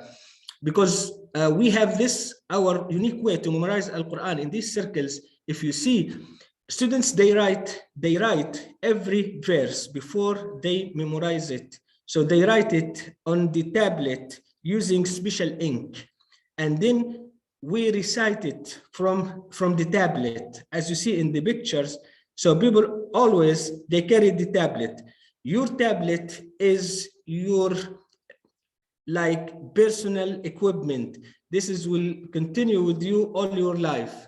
So your tablet as your friend. You write and then you memorize and recite from the tablet. And the place, we have 2 stages. When we study in these circles, when we study Al-Quran, we have 2 stages. Stage number 1, when we study in the rooms attached to the masjid. So that's when we start memorizing. We study in classrooms, because there you find a lot of people studying Al-Quran, so all of them together. When you go to a later stage, mostly after you memorize until Surah Yasin, then you go to study in the masjid itself. So there you find people studying from Yasin until Al-Baqarah and Al-Fatiha. So it's divided in this way. And you see, everybody always has his tablet in front of him. Wherever they go, you have to carry your tablet with you. You read it, you keep it with you.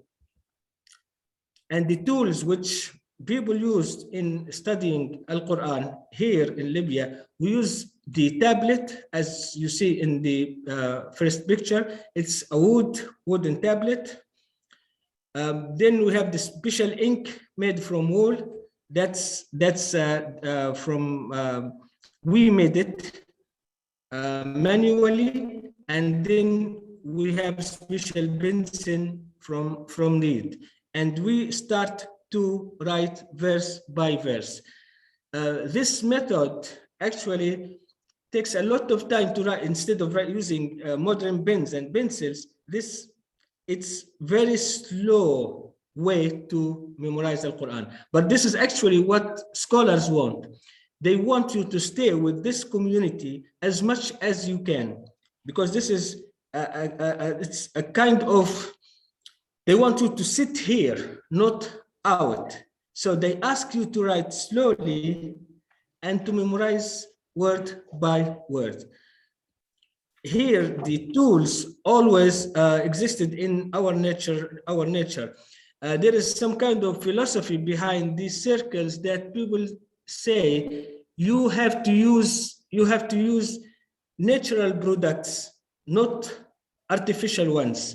If you want to study in these circles, you have to use like the tablet, because we have the Al-Quran in Al-Lawh al-Mahfud, the preserved tablet in As-Sama, in the sky. So we have to write it in a tablet, not in a sheet, because it's in Lawh Mahfud. You have to write on Lawh. You have to use this ink, not modern one. And you have to use pencil, because the Iqra, when we read the materials, it's written by Al-Qalam. So we have to write it using this pencil. And women always bring food to these circles. They bring bread and olive oil only. So you cannot eat any other kind of food inside these circles, because also they believe this is because Al-Quran mentioned the bread and olive oil. So this is the only food we can eat inside. So the bread and olive, it has some kind of sacred space, sacred materials used in religion. The Prophet ﷺ always eat bread and olive oil. So we have to eat it here. And related to our topic, what's going on inside these circles, mostly these circles, because this is the place where the new generation, especially the young people, they gather and they are being taught. They know each other. They have strong relations with each other because of these places. And we can, in these places, we can protect them from extremism, from going astray. People, when you have the whole community sitting in one place, you can protect them by teaching them what's really Islam. And we build strong religious community by these circles, because here we have everybody studying Al-Quran.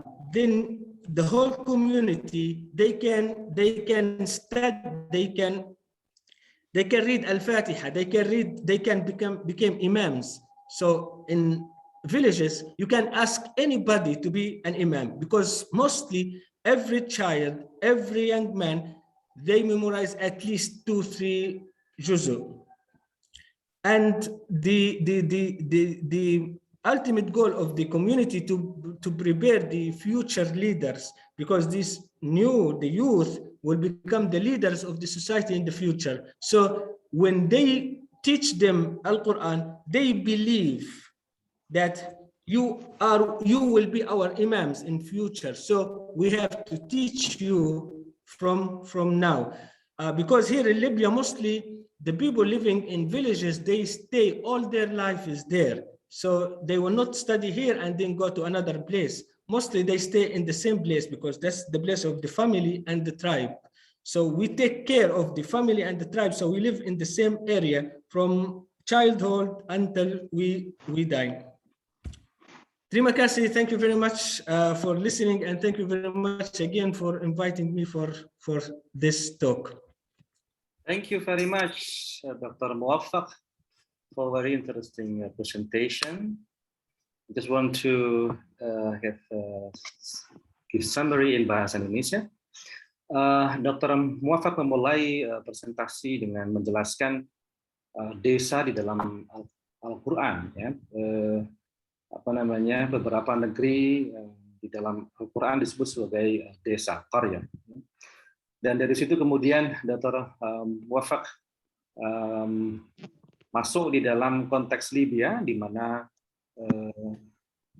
desa-desa di Libya itu berpusat pada masjid. Ya. Masjid menjadi pusat kegiatan dan juga pendidikan di desa-desa itu.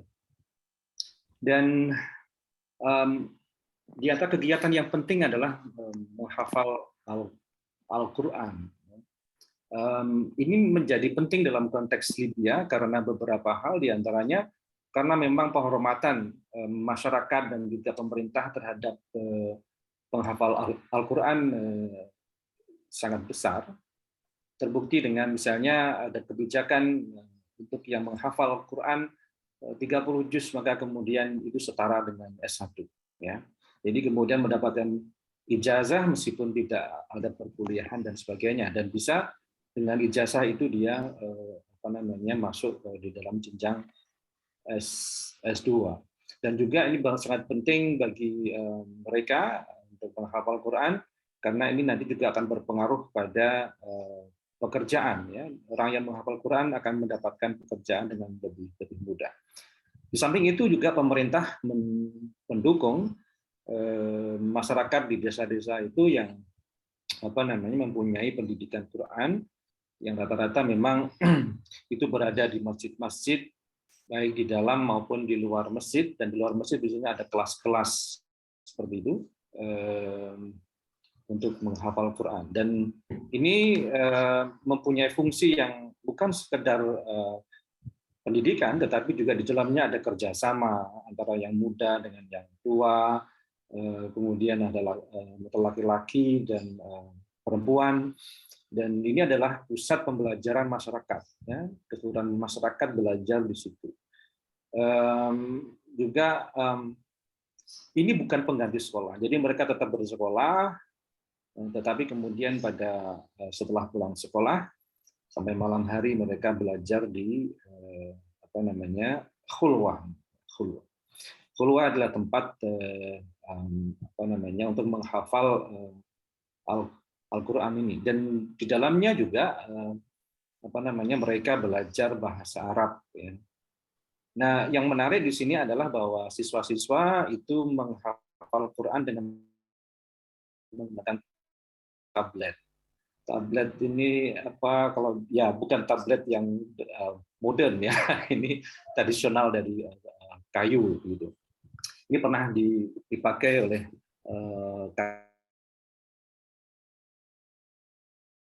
dulu, dan ini dipertahankan karena sebenarnya saya lihat tadi ada ini bagian dari interpretasi Quran, ya, karena Quran itu di dalam lauh mahfuz, maka kita belajar saat ini juga menggunakan lauh atau tablet.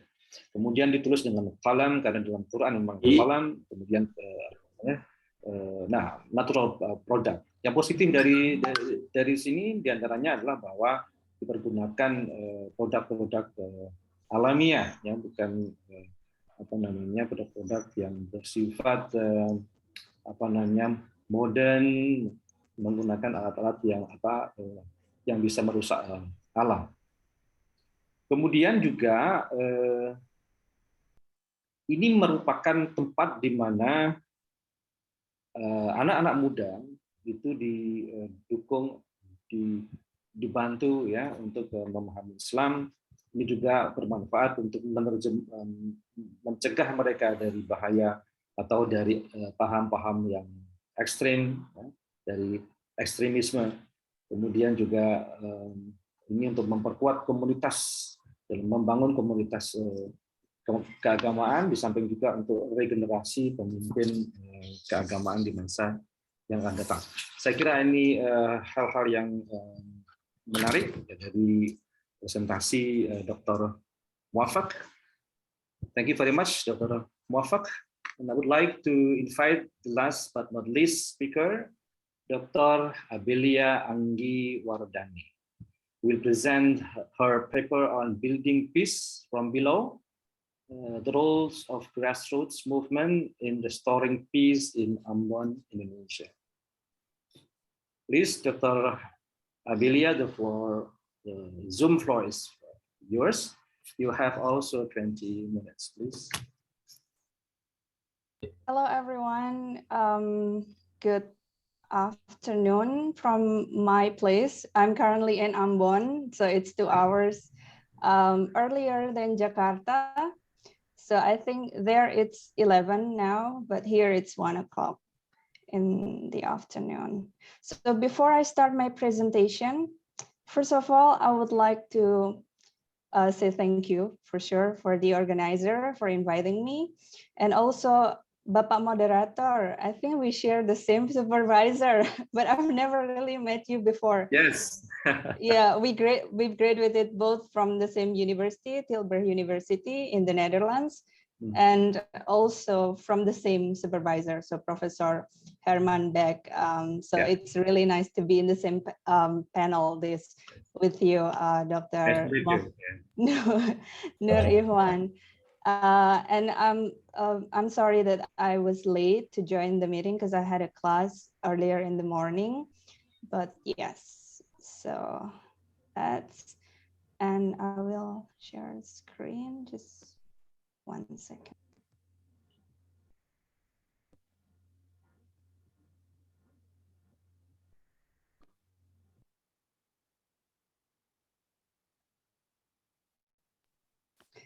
So thank you very much, everyone. And it is a pleasure for me to be here, to be invited by the Department of Islamic Community Development. I'm sorry if I pronounce it wrong or right. It's the right department at the UIN Sunan Kalijaga. And I'm happy to be here with the students as well. I hope that we both can learn from each other. And also I would like to thank Ibu Dia as well for inviting me. So my presentation today, the title is Building Peace from Below, the roles of grassroots initiatives in restoring peace in Ambon, Indonesia. As moderator has already introduced me, my name is Abellia Anggi Wardani. I just graduated last year, exactly 1 year ago from Tilburg University, and I'm currently teaching at Universitas Indonesia, Faculty of Humanities. So before we start our presentation, my presentation today, I would like to ask, because we just discussed about Libya and then we move back to our country, and I would like to know if all of you know where Ambon is located, because we are going to talk about Ambon. Can students raise your hand if you know Ambon? Because this question I also asked to my students at my university, and some of them, they are quite hesitant whether they know where Ambon is or not. So 1%, Diva. And the rest, you've never heard about Ambon or Maluku before? I have heard Ambon before because my sister lives there with her family. Okay. Other? Anyone? Okay, thank you. Thank you. Okay, so yeah, this is quite important introduction. So Ambon is located in the eastern part of Indonesia. As you can see here, this was one of the most important part of Indonesia, especially during the, if I talk too fast, then I will try to talk slowly. This is one of the most important part in the Indonesian history, because the Netherlands, they came to Indonesia because they wanted to find nutmeg or buah pala in Maluku Islands, near Ambon Islands. It's in Banda. So I'm trying to find the annotate, but I couldn't find it here. Maybe just it's not possible to annotate this presentation. No, I cannot show that. Okay, but yeah, it's on Maluku Islands. And if you remember correctly, that will be my next question anyway. I'm not sure, like the students here, when were you born? Were you born before 1999 or after? Because now that I'm talking to students, it's quite surprising that they are very young. Yes. Yes. So were you born in before 1999 or after 1999?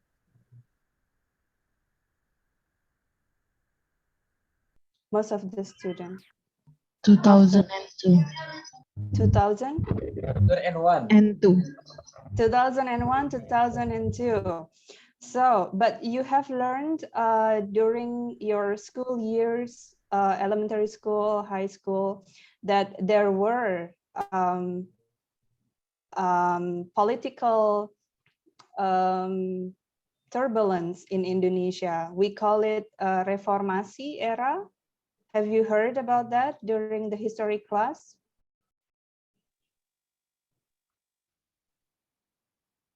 There is the fall of Suharto, our late president. The student, do you know about it?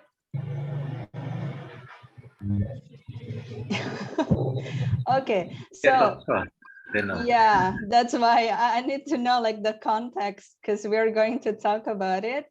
So in 1999, there was an episodic conflict in Indonesia, which happened in 5 different provinces, Aceh, and West Kalimantan, Central Kalimantan, Central Sulawesi, and Maluku, Maluku Utara. There were one part in the past, and then Timor-Leste, if you heard about the separation of Timor-Leste, and then also in Papua as well. There were a lot of violent incidents happening in 1999 and also onwards. So one of the area was in Ambon, in Maluku.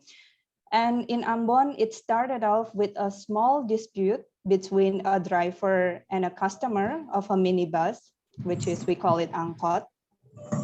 And then unfortunately, they happened to be a Muslim migrant and a Christian native Ambonese.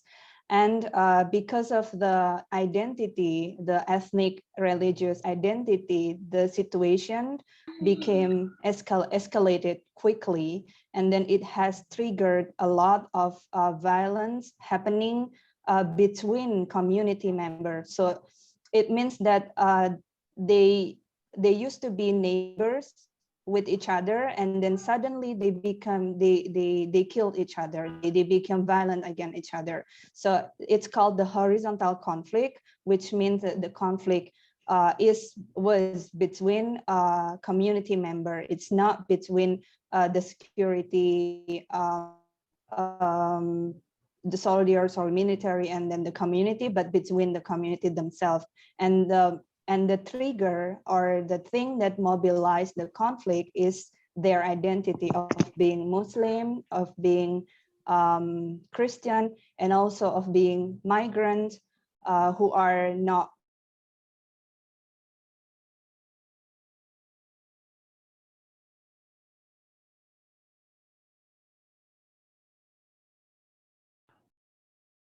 Hello.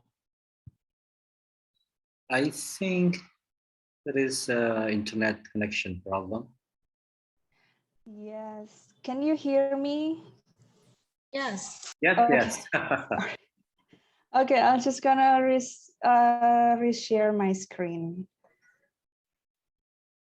Okay, so, and then what we need to know about that. So this is among the 5 different provinces. This is the most severe conflict in Indonesia at that time, with more than 5,000 people reportedly died during the conflict periods.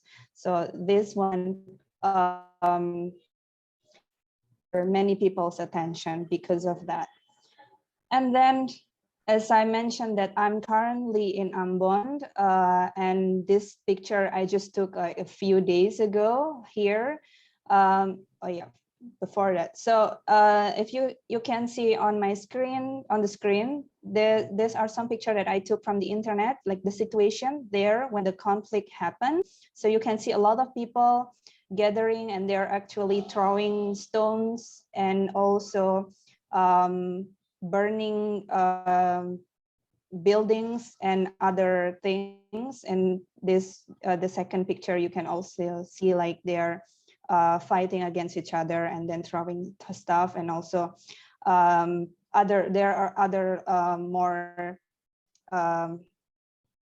what to say, difficult. I mean, like they killed each other with different kind of tools as well, but I don't want to show those pictures because of course that will be difficult for most people to see.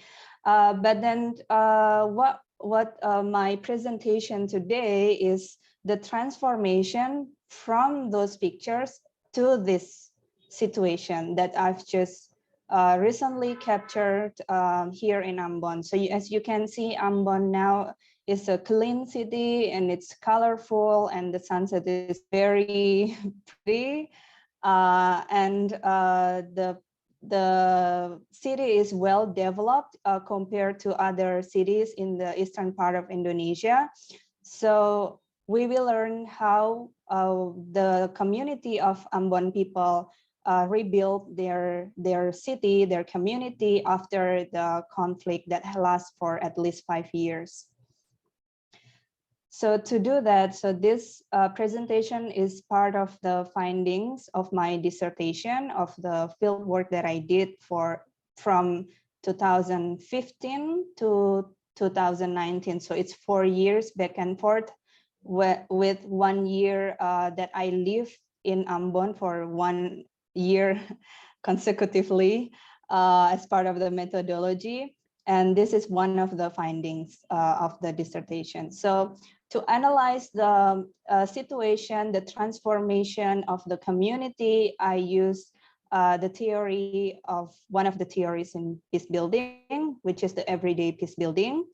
In general, the everyday peace building is defined as the routinized practices used by individuals and collectives as they navigate their way through life in a deeply divided society that may suffer from ethnic or religious cleavages and be prone to episodic direct violence in addition to chronic or structural violence. So as I mentioned, the situation in Ambon, because the conflict was between or framed as conflict between Muslim and Christian, I think it's quite similar with what happened in Libya, that the village also has a very strong identity in itself, like the Muslim village, the Christian village. So in Ambon as well, if we say the name of the village, we can directly know like the religion of the people who live there, because it's very much related to the religion of the people who live there. So when the conflict happened, they become more segregated, that the Muslim people only live in the Muslim village, and then the Christian people, they live in the Christian village.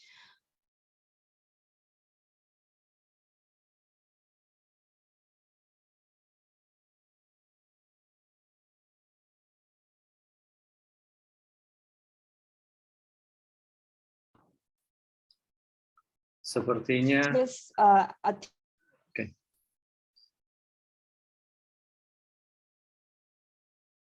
I think There is an internet connection problem again.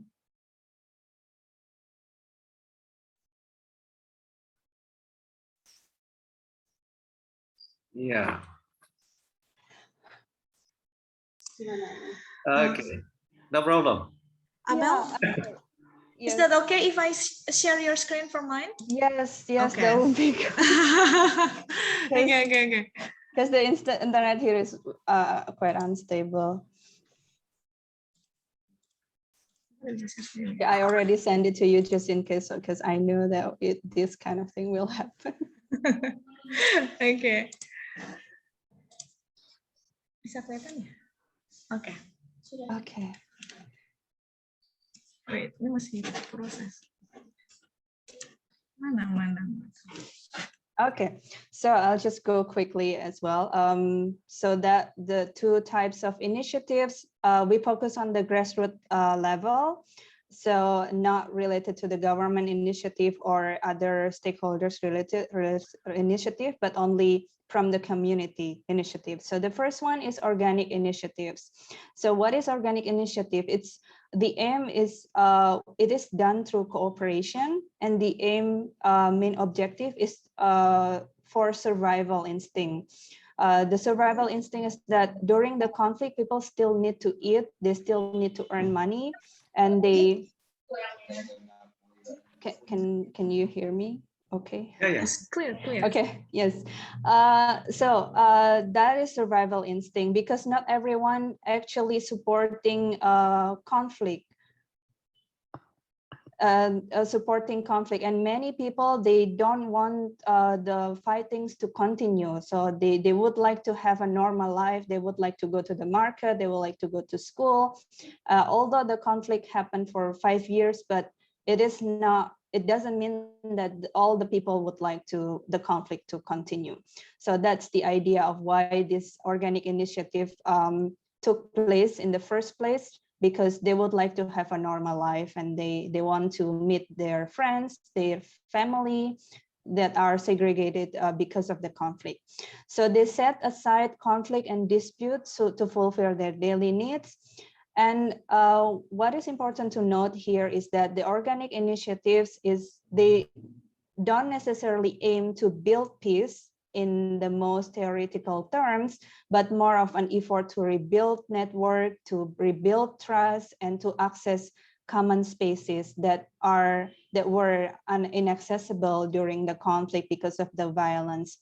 And to give an example for the organic initiative is the markets, where people meet, where people interact, and especially it accommodates Muslim and also Christian, migrants, also native Ambonese, to have a common goals, which is to fulfill their daily needs and to have interactions, to talk about their daily life, to just be in the same space, be in the same place, and that already give them the idea of the kind of safe that they used to have before the conflict. Next slide, please, Ibu Dia. And then the second one, still from the grassroots or the community initiative, is the organized initiatives. So the difference is that this organized initiative is through building sense of belonging and also common identity. And for this one, I give 2 examples that were successful in Ambon. The first one is youth-based movement. It's called Paparisa Ambon Bergerak.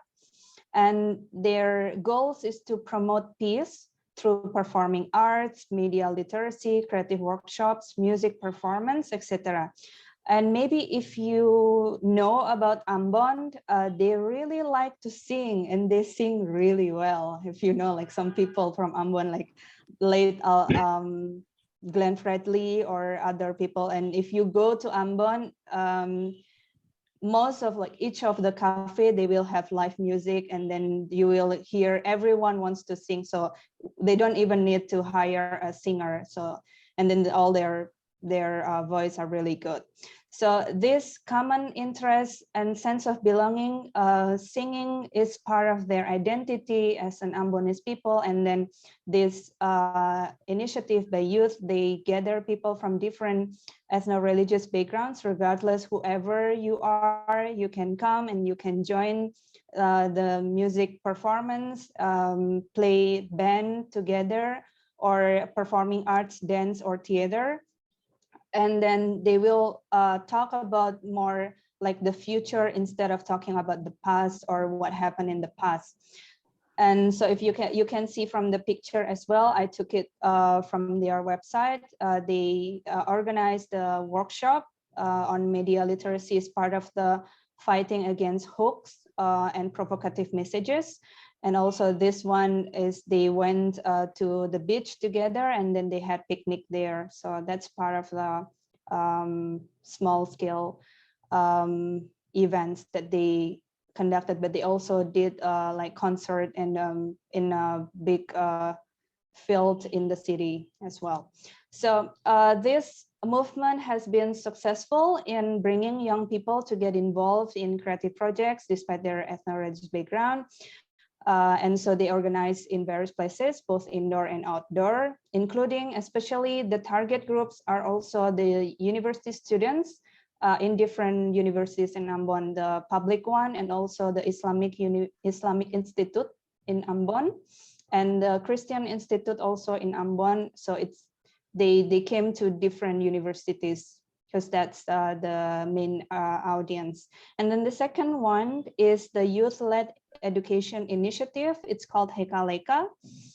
And their aim is to promote equal access to basic education, especially in remote islands in Maluku province.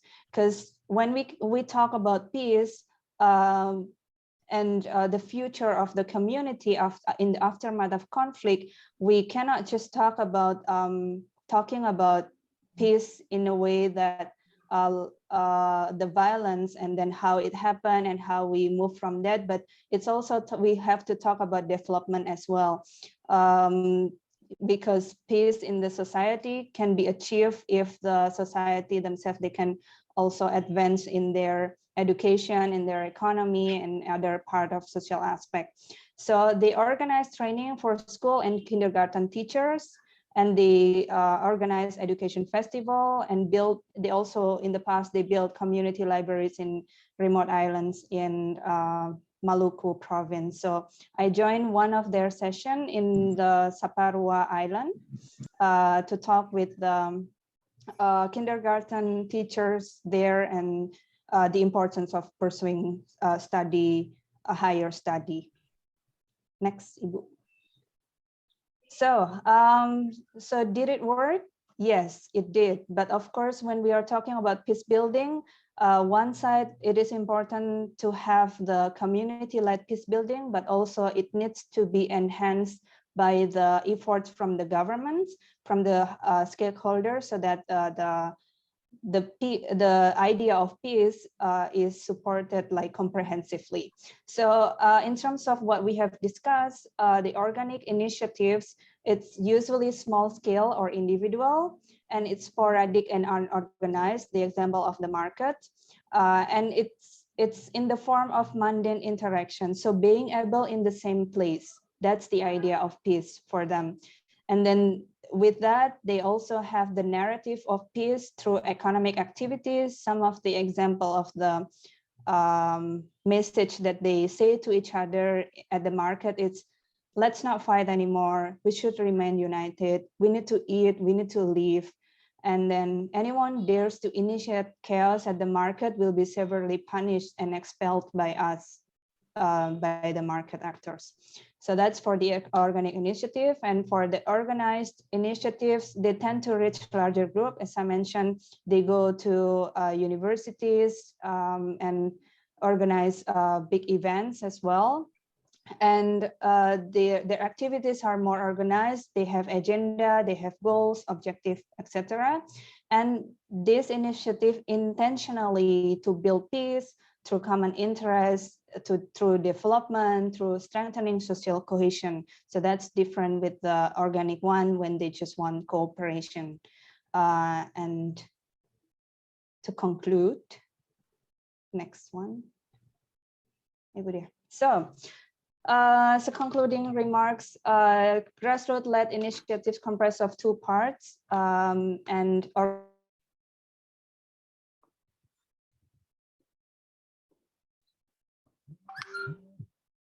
hilang lagi.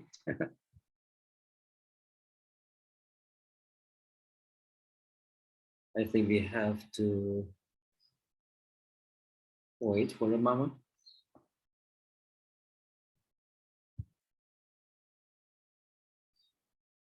Halo, Dr. Abellia.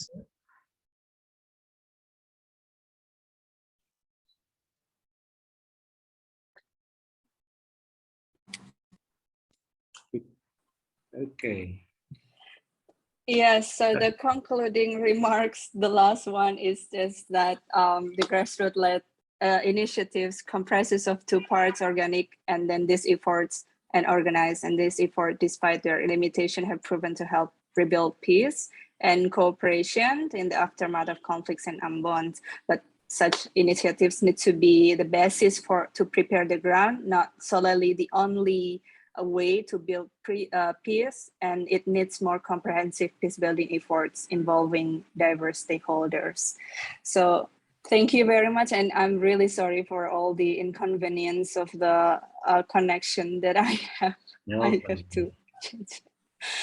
Okay, thank you. Okay, thank you very much, Dr.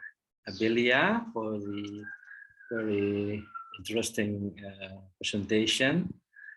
I think I can't wait to read your dissertation. It's part of it, right? Yeah. And okay, I would like to give some summary in bahasa Indonesia. Ada beberapa hal penting dari presentasi Dr. Abellia ini tentang apa namanya grassroots movement ya. Pasca konflik Ambon dalam rangka merestorasi perdamaian ya dari bawah. Pendekatan yang dipergunakan adalah everyday peace building ya. Saya kira ini apa namanya pendekatan yang menarik karena ini melihat perkembangan day to day dalam kehidupan sehari-hari, dan dari situ kemudian tampak ada dua macam inisiatif yang muncul, yaitu inisiatif organik yang itu muncul begitu saja di dalam masyarakat, kemudian inisiatif yang terorganisasi. Tentu terorganisasi ini memiliki apa namanya lebih ada keterlibatan yang lebih intensif, yang terencana dan sebagainya. Sementara yang organik ini biasanya lebih spontan ya, lebih natural gitu, karena apa namanya kebutuhan bersama untuk saling apa namanya membangun kembali network, membangun lagi kepercayaan ya, kemudian mereka ingin lagi dapat mempunyai akses kepada ruang-ruang publik.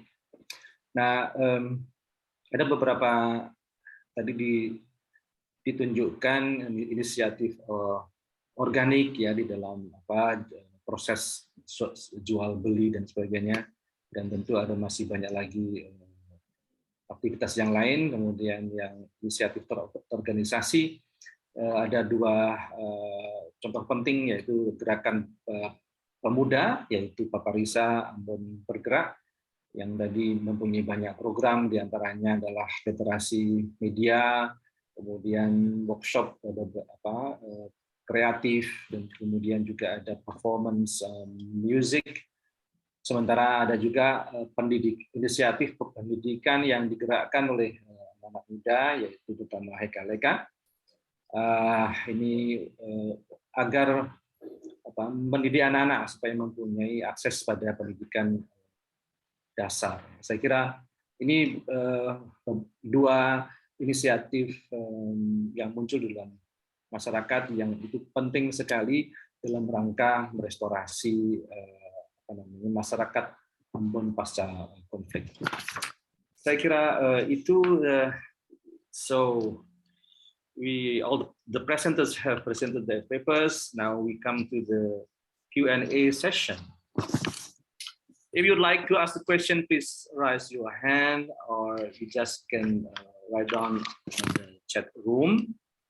I will call you to ask the question, and please identify yourself and the presenter to whom you would like to ask the question. So please raise your hand, or should I? Okay, there is a question from Ibu Samsiatun to Pak Erick. Do you find if there are different patterns of behavior or responses from male religious leaders and female ones, from elder leaders and young leaders? What are the differences? Thank you. Yeah, this from Ibu Atun to Pak Erick. And perhaps there is other question too. Or should Pak Erick? Oh, no, yeah, okay. There is a question from Indriani. It's very long question. Indonesia is a country with the diversity of religious, language, cultures, and so forth. Yeah. Although Indonesia has been a Bhinneka Tunggal Ika as it is guiding principle, there is not a little or even a lot of racism that occurs in this country. There is a racist understanding between Muslims, between right and left. There are racists between Malays, Sundanese, Javanese, Papuans, and Chinese descendant and others. Mr. Erick, do you agree if discrimination is abolished without giving birth to new discrimination? Like in the Miss Universe contest, for example, there are Asian, Latinas, and Black camps. Every race, ethnicity, and community of the same type will say that there are the most discriminated against, but unknowingly discriminate against other groups as well. This seems hard to avoid. I want your opinion, Mr. Erick. Thank you. This is from Ahmad Tariq. Question for Mrs. Lee. How to build cooperation between secular and religious group in your youth development? The problem is that some religious people consider secularism as infidel.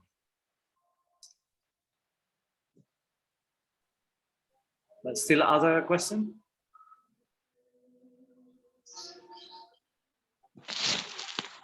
No? Okay, from Leriana Rahma Rianti. The question is for Erick, Mr. Erick. The question is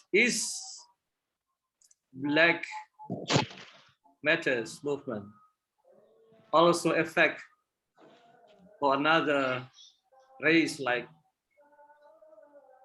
color, skin, Hispanic, Asian? In some term, it is also face racism. I don't know. Yeah. I hope that you understand the question. So, another question. Still to Miss Lee from Muhammad Irawan Saputra.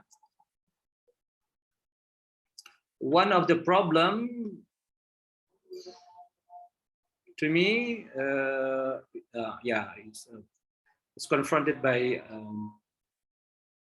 youth is, the difficulty to express idea. So, how is the easiest way to express the idea about this? Okay, this is question about how the youth would express their ideas and voices and, you know, aspirations. Next, perhaps. Lady Bonita, also to Ms. Lee. The capacities which must be had by the youth are job skill, work attitude, good planning, management skill, etc. In Indonesia, especially in Jakarta, there is a village, Panggung Harjo village. The village is the best one, the best village in Indonesia. Why? Because it has many innovation programs for building the economy of the village. Okay. In our department, we are taught about social enterprise and community development, which focused on economic building. I want to ask you, how do we build our capacity for identifying the potential and creating the innovation to our village economy? Next. So, should we allow the speakers to answer?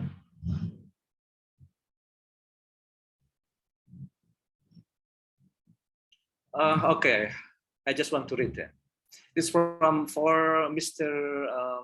Masuwd. What are the challenges in forming an Islamic society in Libya and the solution? Do you think the condition of the people in Libya is the same or different from Indonesia? From Sandy. This is from Faiz Badruddin. So, it is in Arabic. So, but it is also in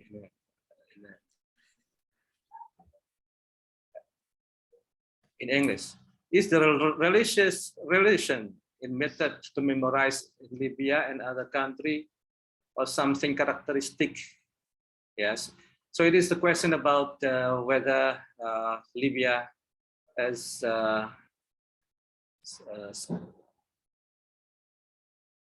different way of memorizing the Quran. Okay, I don't want to. And then also to Mr. Masuwd. So you understand also bahasa. Yeah. So it is about policy, yeah. That those who memorize the Quran, 30 Jews, they are, you know, like equal to the Sarjana or S1. Is there any difficulties or problem about this policy? From Salisa Fitri.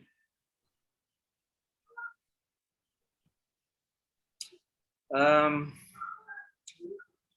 Zulfa Nabila. This is the last, I think. Okay. Cukup dulu. Okay, please. And I have a question for Dr. Abellia. I would like to focus on the religion-based initiative. Is there any religion-based initiative, let's say interfaith one, in restoring the post-conflict community in Ambon? Yeah. What kind of programs? Is there any involvement of the religious leaders or just also like what you said, organic initiative in the religious endeavors. Okay, please, I invite all the speakers to answer the question. I would like to invite first Ms. Lee. Yeah, thank you, Bich Ly. I have 3 questions. So for question 1 from Mas Ahmad, how to build cooperation between secular and religious in youth development, because there is a problem of discrimination between the secular and religious. Yes, this is a reality, but I think in our world, our lives, not all people have the same view or behave the same way. So there are always people, we can always find people who have the same vision, the same, desire to do things. So to build cooperation between secular and religion, we can start with searching for partners of the same vision, who have the same idea, same mind. And then second, we start with small initiatives. So when small good works are successful, then it will affect, a larger scale. It will be multiplied. And so in Buddhist philosophy, change takes place just by your own transformation, by a small act. Every moment in the present moment, it can lead to the change of the world. For second question, how to I don't quite understand the second question because it's in Bahasa, but I guess maybe the person wants to ask, like, how do we come up with ideas and vision, how we develop in that way? It looks so complicated, right? So to develop ourselves towards, this framework, it starts with the cultivation of ourselves. So it starts with learning. So I use Confucius wisdom code. There are 3 ways to learn wisdom for self-cultivation. The first way is through experience. That is the bitterest. When you experience, then you learn. The second way is through imitation. This is the easiest. So by reading, learning the best ways, we imitate, then we can learn. That's the easiest. The third way is through reflection, is the noblest. This is more difficult, but reflection can create new things. So this is for higher level of learning. So I think learning is the way for each of us to cultivate towards higher level in human development. For the third question, the question about how we can develop kind of, you talk about the innovation programs, how to develop the village, how to find out the potential in us and how to develop that. So I think, in my opinion, we should start with ourselves. I recognize the importance of external resources like funding, technology, etc. But I would value the inner resource, the ownership of the intellect, of the, of the resource inside us. We know the problem of our place. We can cultivate ourselves knowledge, skills, capability to do things, and we can create new ideas. So that way, innovation comes about. So when we import things from outside, it just we borrow. But if we create new things, it's our ownership. So I think starting with ourselves, cultivate ourselves, reflect on the problem and finding solutions, and at the same time expanding to the outside for learning. I think that can help to stir up the potential in us and can, realize the potential. Thank you.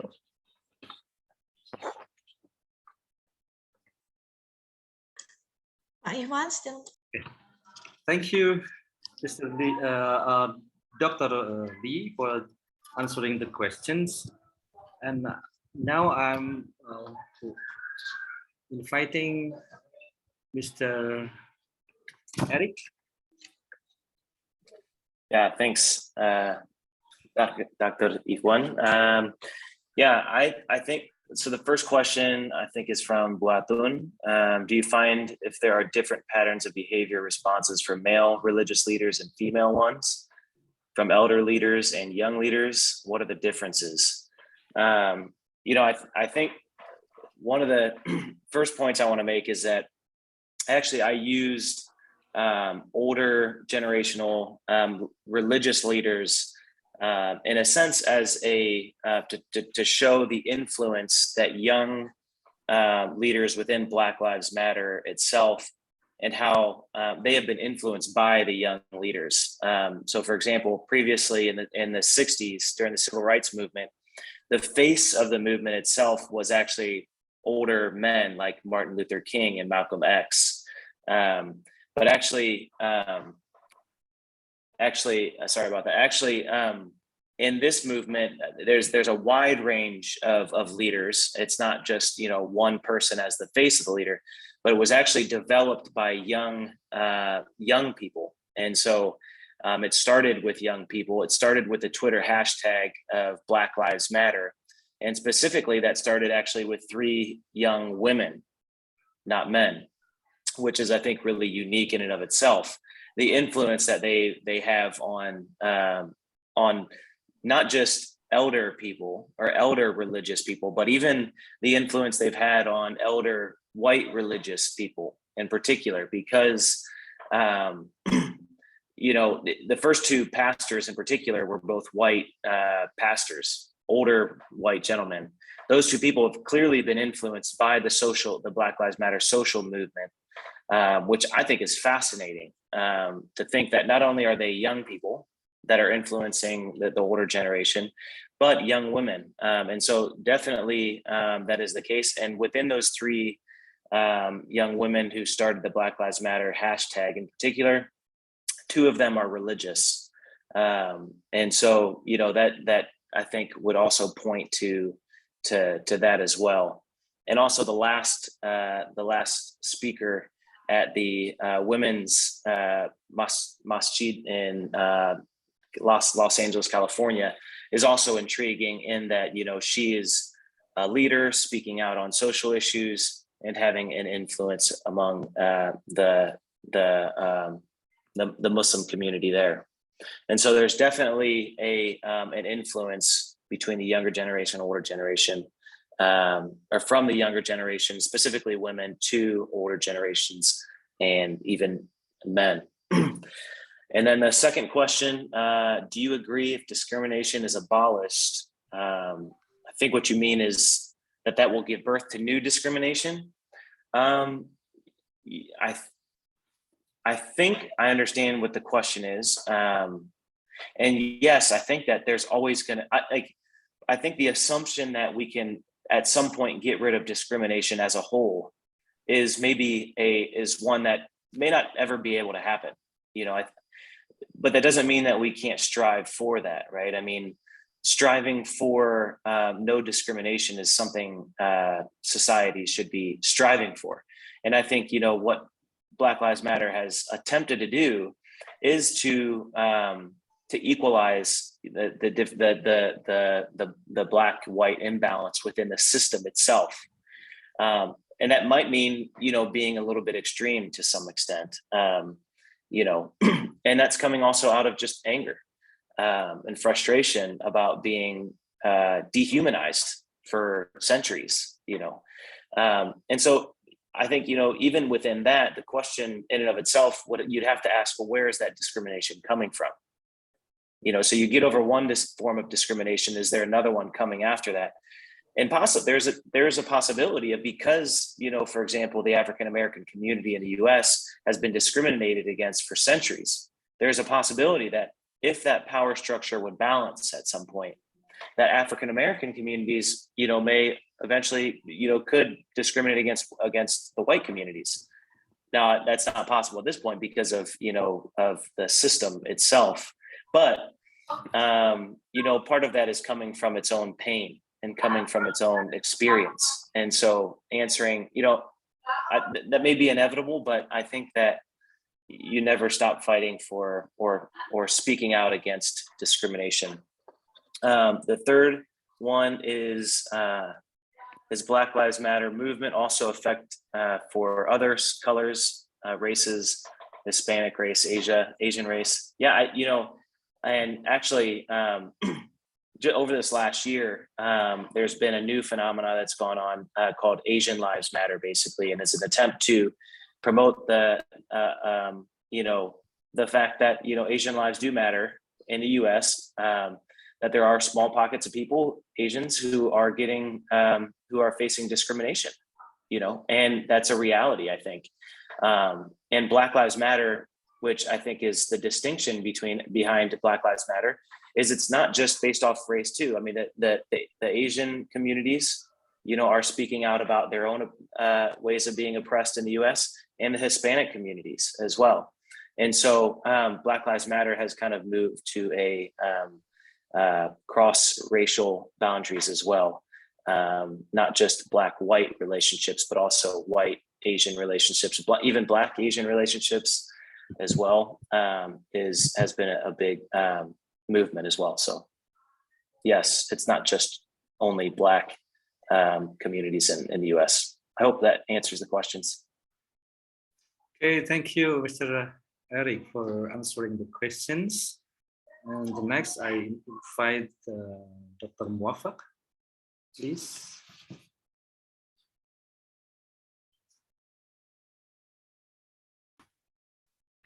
Yeah, thank you very much. I just start reading the questions. For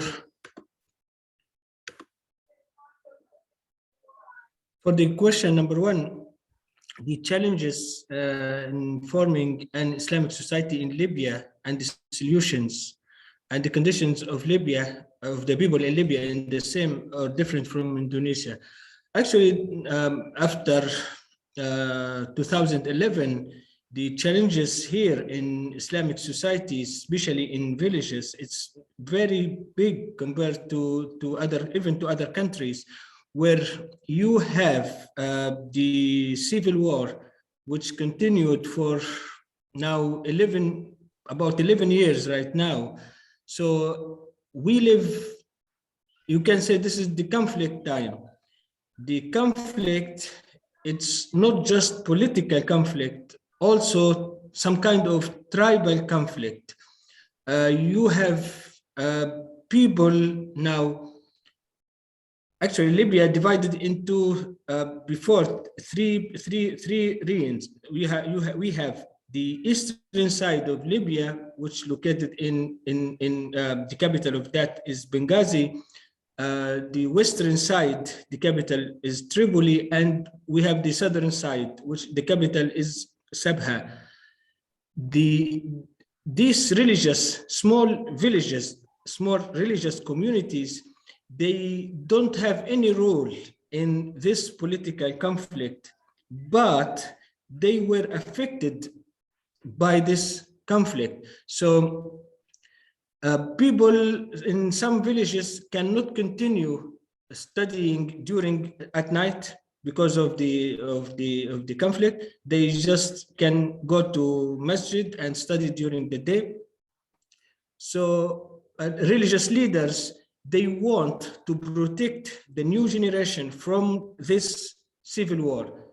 So they ask them to focus on studying Al-Quran, memorizing Al-Quran, rather than thinking about the political issues and the conflict which is going on. So religious leaders use these communities to protect the young generation.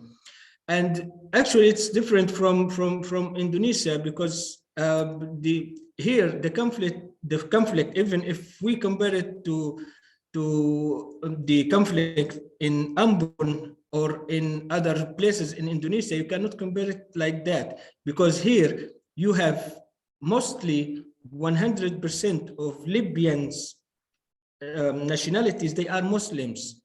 So it's not a conflict between Muslims and Christians or Muslims and other religions.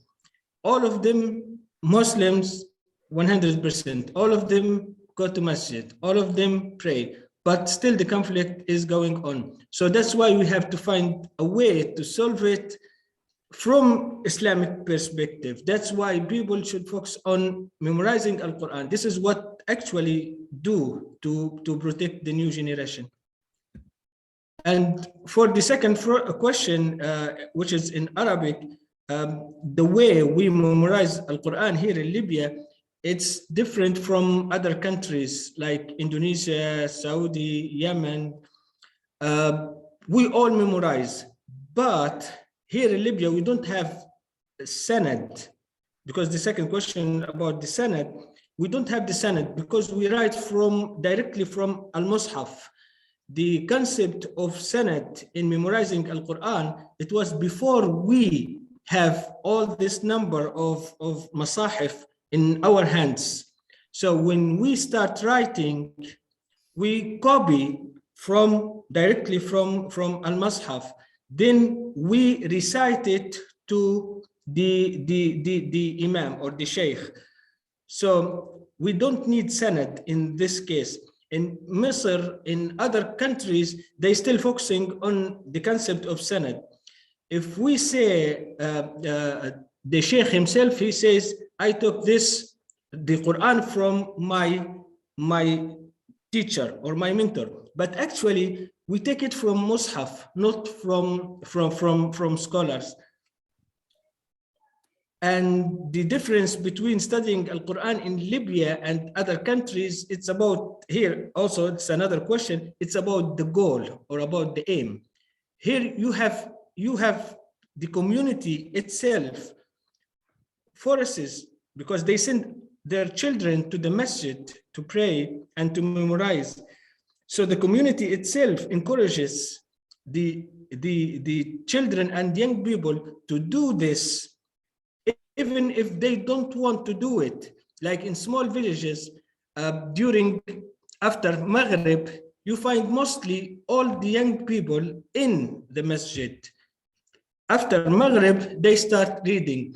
If you don't go to the masjid to memorize and even to sit with them, not necessarily you have the ability to memorize, but sometimes you just come there, sit, eat bread and olive oil, that's it. This is what they do. But you still have to go there. Still the community wants to see you there, sitting there with them. So this is how they encourage people to go there. If you don't go there for 2, 3, 4 days, they ask about you.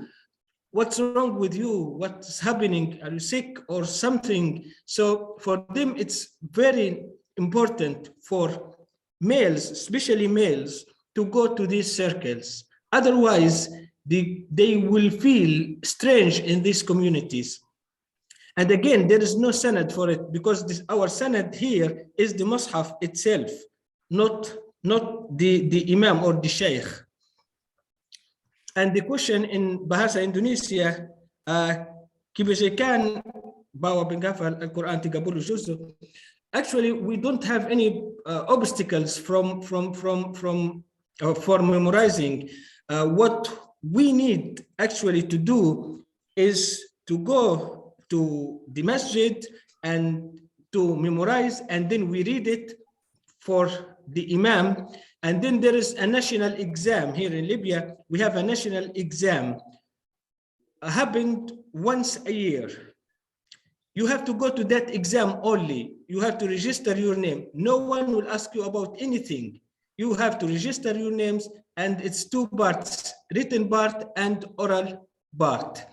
If you pass both of them, that's it. You have a ijaza, a degree. And actually what we can do with this degree, if you can work as a teacher in any school, you work as a teacher of Al-Quran, and the other way, you can go to master degree in Islamic studies and tafsir only, because it's not about aqidah and fiqh and Islamic studies in mawarith. It's just about tafsir. So if you memorize the whole Quran and then passes the national exam, you can go to ISDUA master degree without any problem. So it's like a university, fully university degree accredited here in Libya. And the only obstacle for that is your mind. You have to memorize, that's it. So you have to memorize it. Instead of studying 4 years, you can go this way. And one I have here one question quickly. It's about